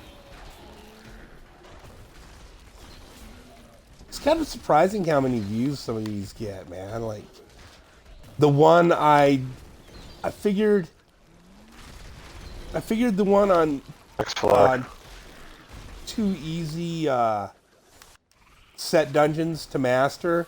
I figured that one would get a lot more views than it did, but the how to build the like, I mean, because that one was short. It's like I think it was under 2 hours. I generally stream. I'll generally cut a stream off at about 2 hours, right? And then if I still feel like streaming, I'll just start another one. And if I want, when I send them to YouTube, I can break them up into 15-minute segments. But, I mean, the average stream is 2 hours. So I don't know why, I don't think I'll be doing that, breaking them up into 15-minute chunks. Yeah. But,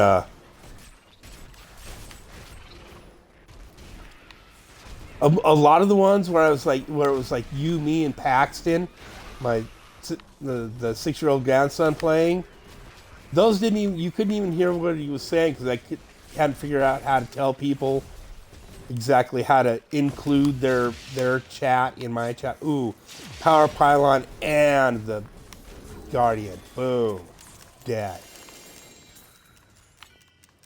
That was a pretty quick one.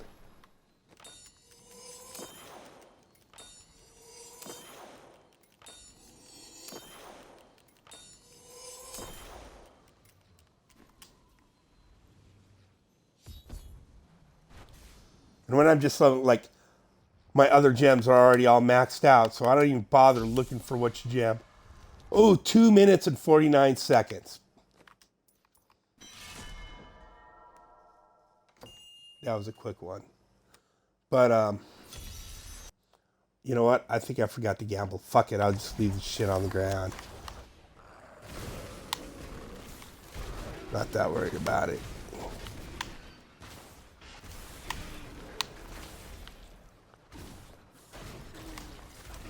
Yeah, the ones with Paxton where I had a bunch of people in lobby, and probably because all you could hear me the whole time was yelling at Paxton, no, this way, what are you doing? What are you, get out of that, yeah, what are you doing? You know, what the hell, Paxton? Get the hell. It's probably pretty funny.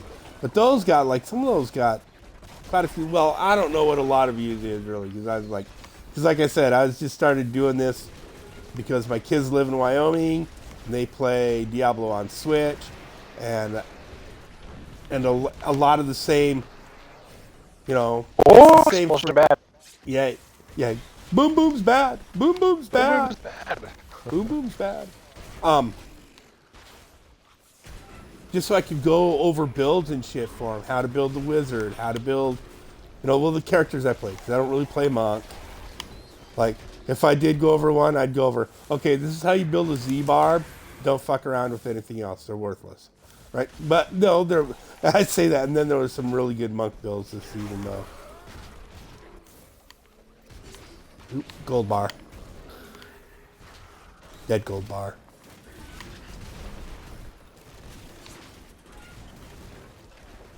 That's a big circle. Figured it was. See, I never stop moving. You never stop moving with this. You just. Suppose I could just dash straight through the door. Oh, he already killed everything in here. Next floor.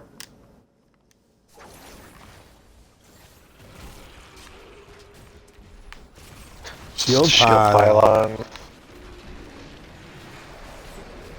Boom Boom's no worry. Yeah, Boom Boom's no worry.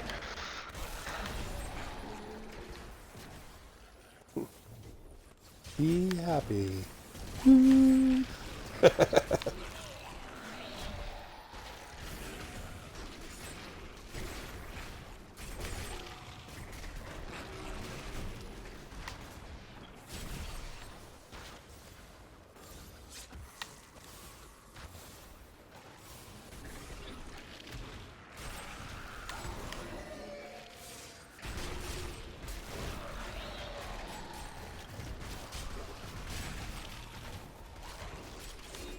Next floor on me.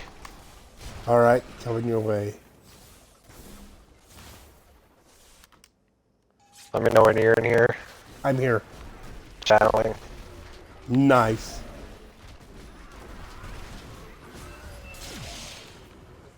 Right before the Rift Guardian 2. That's awesome. Dead. Yeah. I looked up and seen he was under half, and I let him have it with the flurry explosion.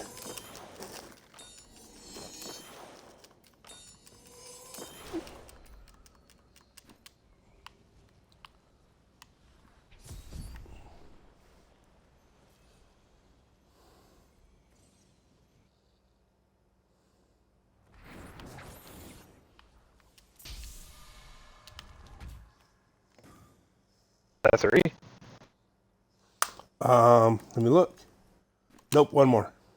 One more.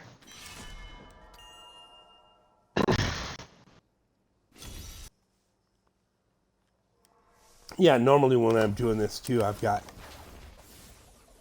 my laptops open and setting right kind of in my line of view so I can see when people text me shit in the chat.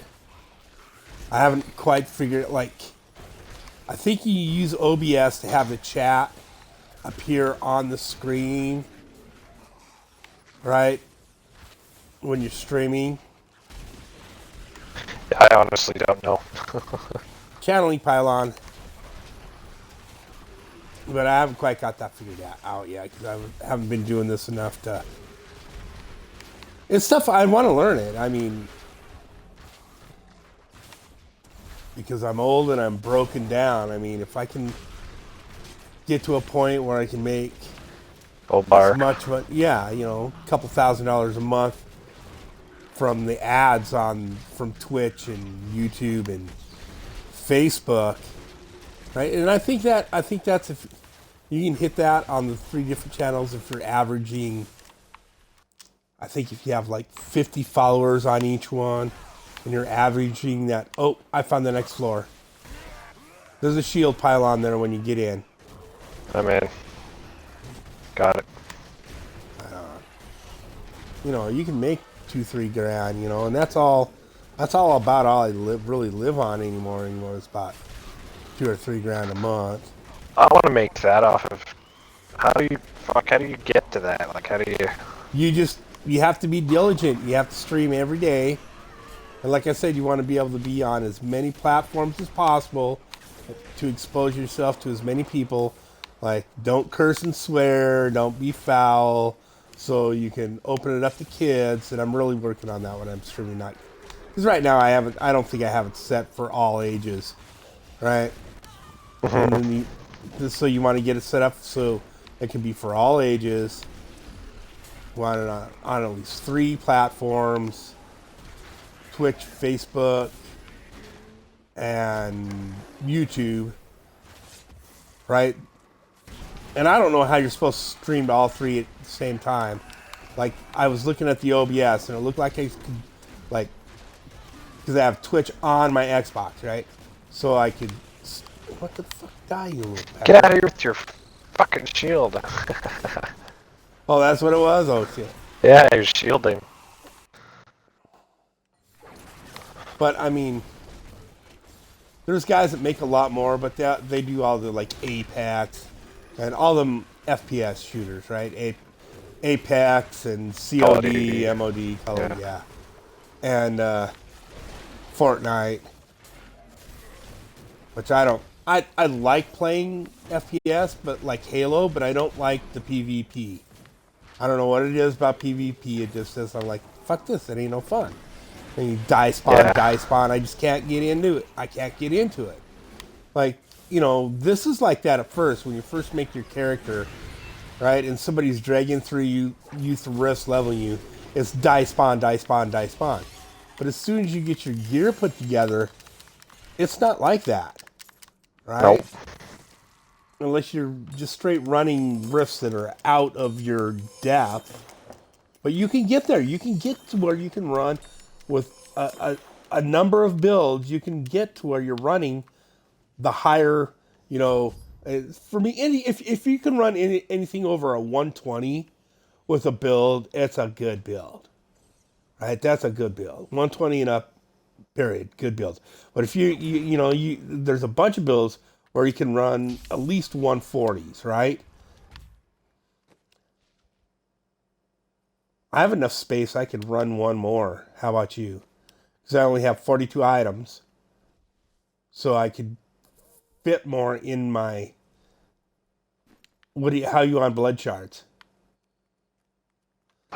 Sorry, just a second here. I have lots. Lots of room left? How many can you carry? No, I have lots of blood shards. Oh, you can't do another one. All right, we'll clear that. Because I can hold almost 2,000. Right?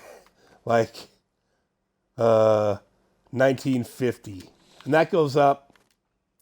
Nope, I got a Hellforge Ember somewhere in one of those 3 runs. So, what was that? 6 runs. If we would have been doing them more concisely. At least the last 3 runs we ran. Within those last 3, I got a Hellforge Ember. So, that took, 3, 6, 9 minutes to get a Hellforge. You get one every 9 minutes. So it's 6 an hour. Oh, and I got a primal. I got a primal drop. I got Ragnarok Glass of Life. This is bullshit. 20% fire damage on it. 1,000 dexterity, 10% critical, and you can roll that. That'd be a good all around, just necklace for a build if you're not using any. Right? And you have 4% additional chance to drop a health globe. So if you're running that, or that'd be a good one to put on your follower. No, you want flavor time. But if that's just like, you know, you don't, I don't know. I guess if something you're running squirts on, but if you take squirts off, then there's other things you can do. When you're converting your set pieces, is there a chance it'll convert to an ancient? Converting, Yep. Nope. I don't know. Upgrade. There's a chance it'll come back primal if you're reforging it. Converting set items. It tells you right on there if you're converting them. Reforged Legendary. Now, I know that can come back primal, right? Upgrade Rare. That's just going to be Legendary, possibly. It could be primal, too. It doesn't say anything on here. It's converting set items. Resulting item cannot be ancient, so it can't be ancient or primal. So if you're Shit. converting one, yeah, yep. So you got an ancient piece of one you already had ancient, right? And augmented. No, I had a normal one. I was hoping just to convert it to another piece, but get an ancient of it. No. You could have reforged it a few times to try and get an ancient one. I've tried that, but I'm out of mats now. Oh yeah. Fuck all the ones we ran. I'm now holding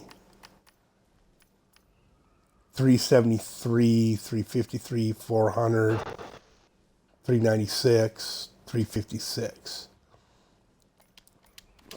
Yeah. Oh, reforging. I didn't say I have an item and I want it, it's regular legendary and I want it ancient. I could go to Reforge Legendary and take that piece, right? And I can reforge it till it comes back ancient or with better stats, or with just better stats if I want. But you're going to want it at least ancient so you can augment it.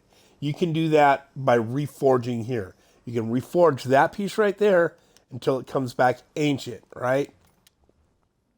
But remember, it costs five of each one of those, and you get running T16s and a T16 Act 1 bounty cache. I would get 20. Oh shit, I forgot. Is it 27? 26? I know it's in the 20 range. Calduan rune per every time I pop a chest. Maybe it's less than that even. Maybe it's 17, 16 or 17. I just can't remember. I think it tells you that. You can look that up online and tell you how many you get per bounty cache depending on tier level. You can look at that. I just can't remember. I'm tired. It's been a late day. But in my mind, I'm thinking it's like 20. 16 or 20. Where the lower TRs torment you do, if you're like doing Torment 1 or something, you're only going to get 2 or 3 of those. So you got to have a lot of those. You can also, in reforging these items, they can come back primal. So you can, if you have enough bounty mats, you can come here. I don't know. I think this is a known glitch in the game, or a bit of programming you can take advantage of, right? Is you put that in the cube and you reforge, and it costs you 5, right? And you just keep going, keep reforging them until, like if you, like the average number is like 20 to 40 times that you will reforge an item, right? And since it's 5, right? If you like, so there's 40 times. 40 times is the average number, and you need at least 200 of each of those bounty mats and 2,000 of the Forgotten Souls, right? And like I was saying, you only get one of those per legendary item that drops that you salvage. You get 1 for a regular legendary. You get 3 if it's ancient legendary, and you get 15. Is it 15 when it's primal? Like I should have looked when I just salvaged that primal, right? But that's the because I only have no place you idea. get them. That's the only place you get Forgotten Souls. Well, you can also get them if you run the weekly challenge rift. Like you get a bounty cache, and that's like you quit the game, you go into your gameplay options where you choose whether you're playing campaign or adventure mode, and you select challenge rift. And it's going to be, and the challenge rift changes every week. And it's a random tune with a build. Who knows what the build is going to be? Who knows if they've got all the right skills on it for that build and all the optimal stuff. for running the, because it's like a lower GR that you're running, right? Uh, and and you have to beat it in the prescribed time. So if they want you, like they say it's a 6 minute rift, you have to beat it within 6 minutes. If it's 3 minutes, you have to beat it within 3 minutes, right? So you just have to figure out that build well enough to, I mean, kill enough trash to get a Nephilim globe, because the Nephilim globe basically gives you double damage, right? And it and then kill the elites fast enough to get enough progression globes, and they're like the same color my sweeping wind is right now. They're kind of that off blue, and you get enough of those to progress and finish the rift and kill the rift guardian in the allotted time, and you'll get a bounty cache that has, I don't know, 20 or 20 or so of each of your bounty mats, and a few hundred forgotten souls, and a few thousand, roughly 1,000 or so of each of these, I think, and 50 or 60 death breath, a couple hundred death breath, right? And a big pile of gold, and a lot of gold. You get a lot of gold out of it.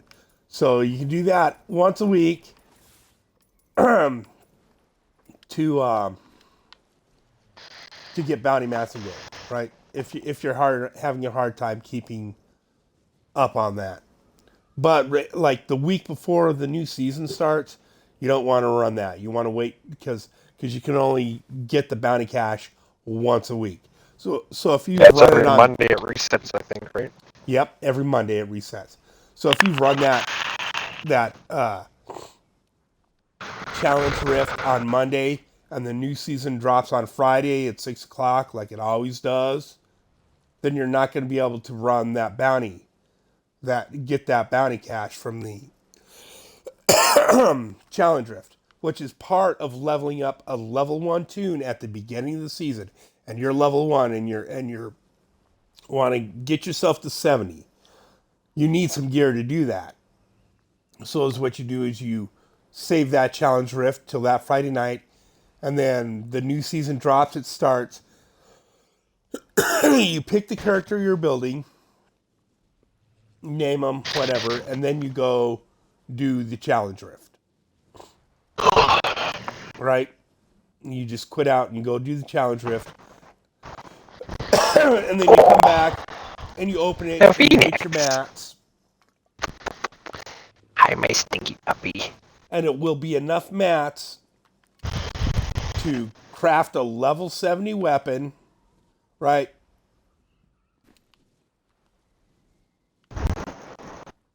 Upgrade it at the, you know, Dipsy. upgrade it from rare to legendary. I think you can do one or two of them like that. And then put it in the cube, because you won't be able to wear it to level 70. You're only level 1. So hopefully you get a weapon with a good legendary affix on it. And I'll go over all that with season. I'm sure I'm going to stream season start.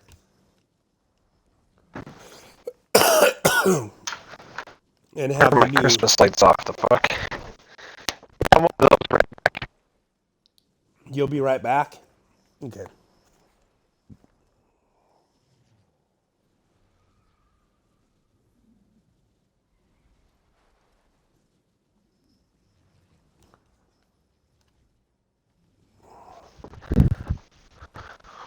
Ooh, it's a little crisp outside.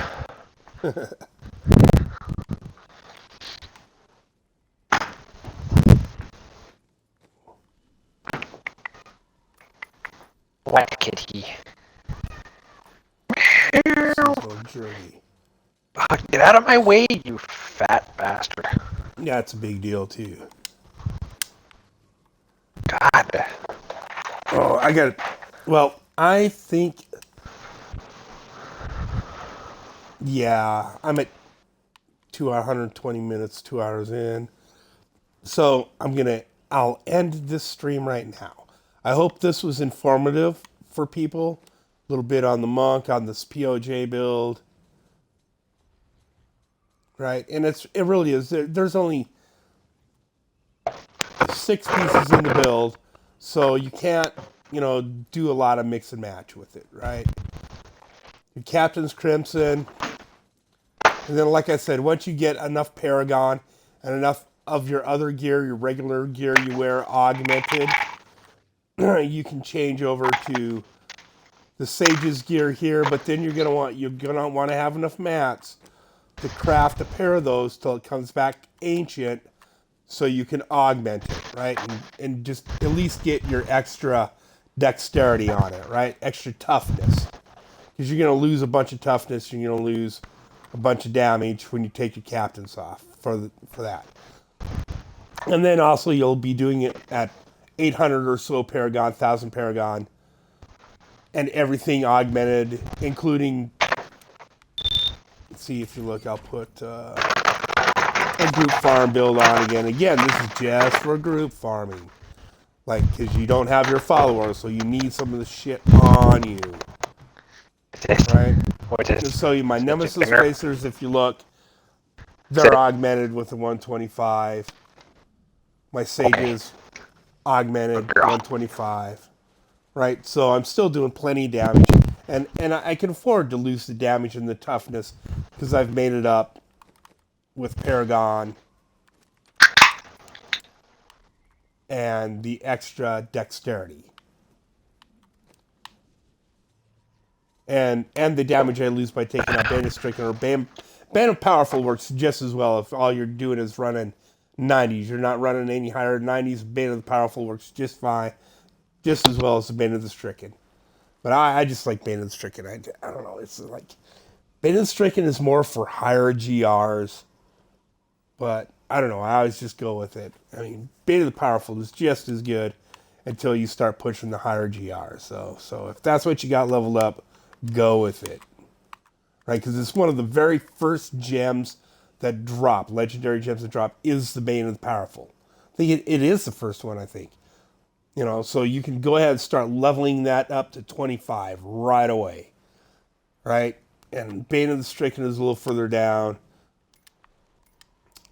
Bane of the Trapped is early on, I think, within the first 5 or 6. And Teguk is one of the last ones to drop, I think. It's down there pretty low.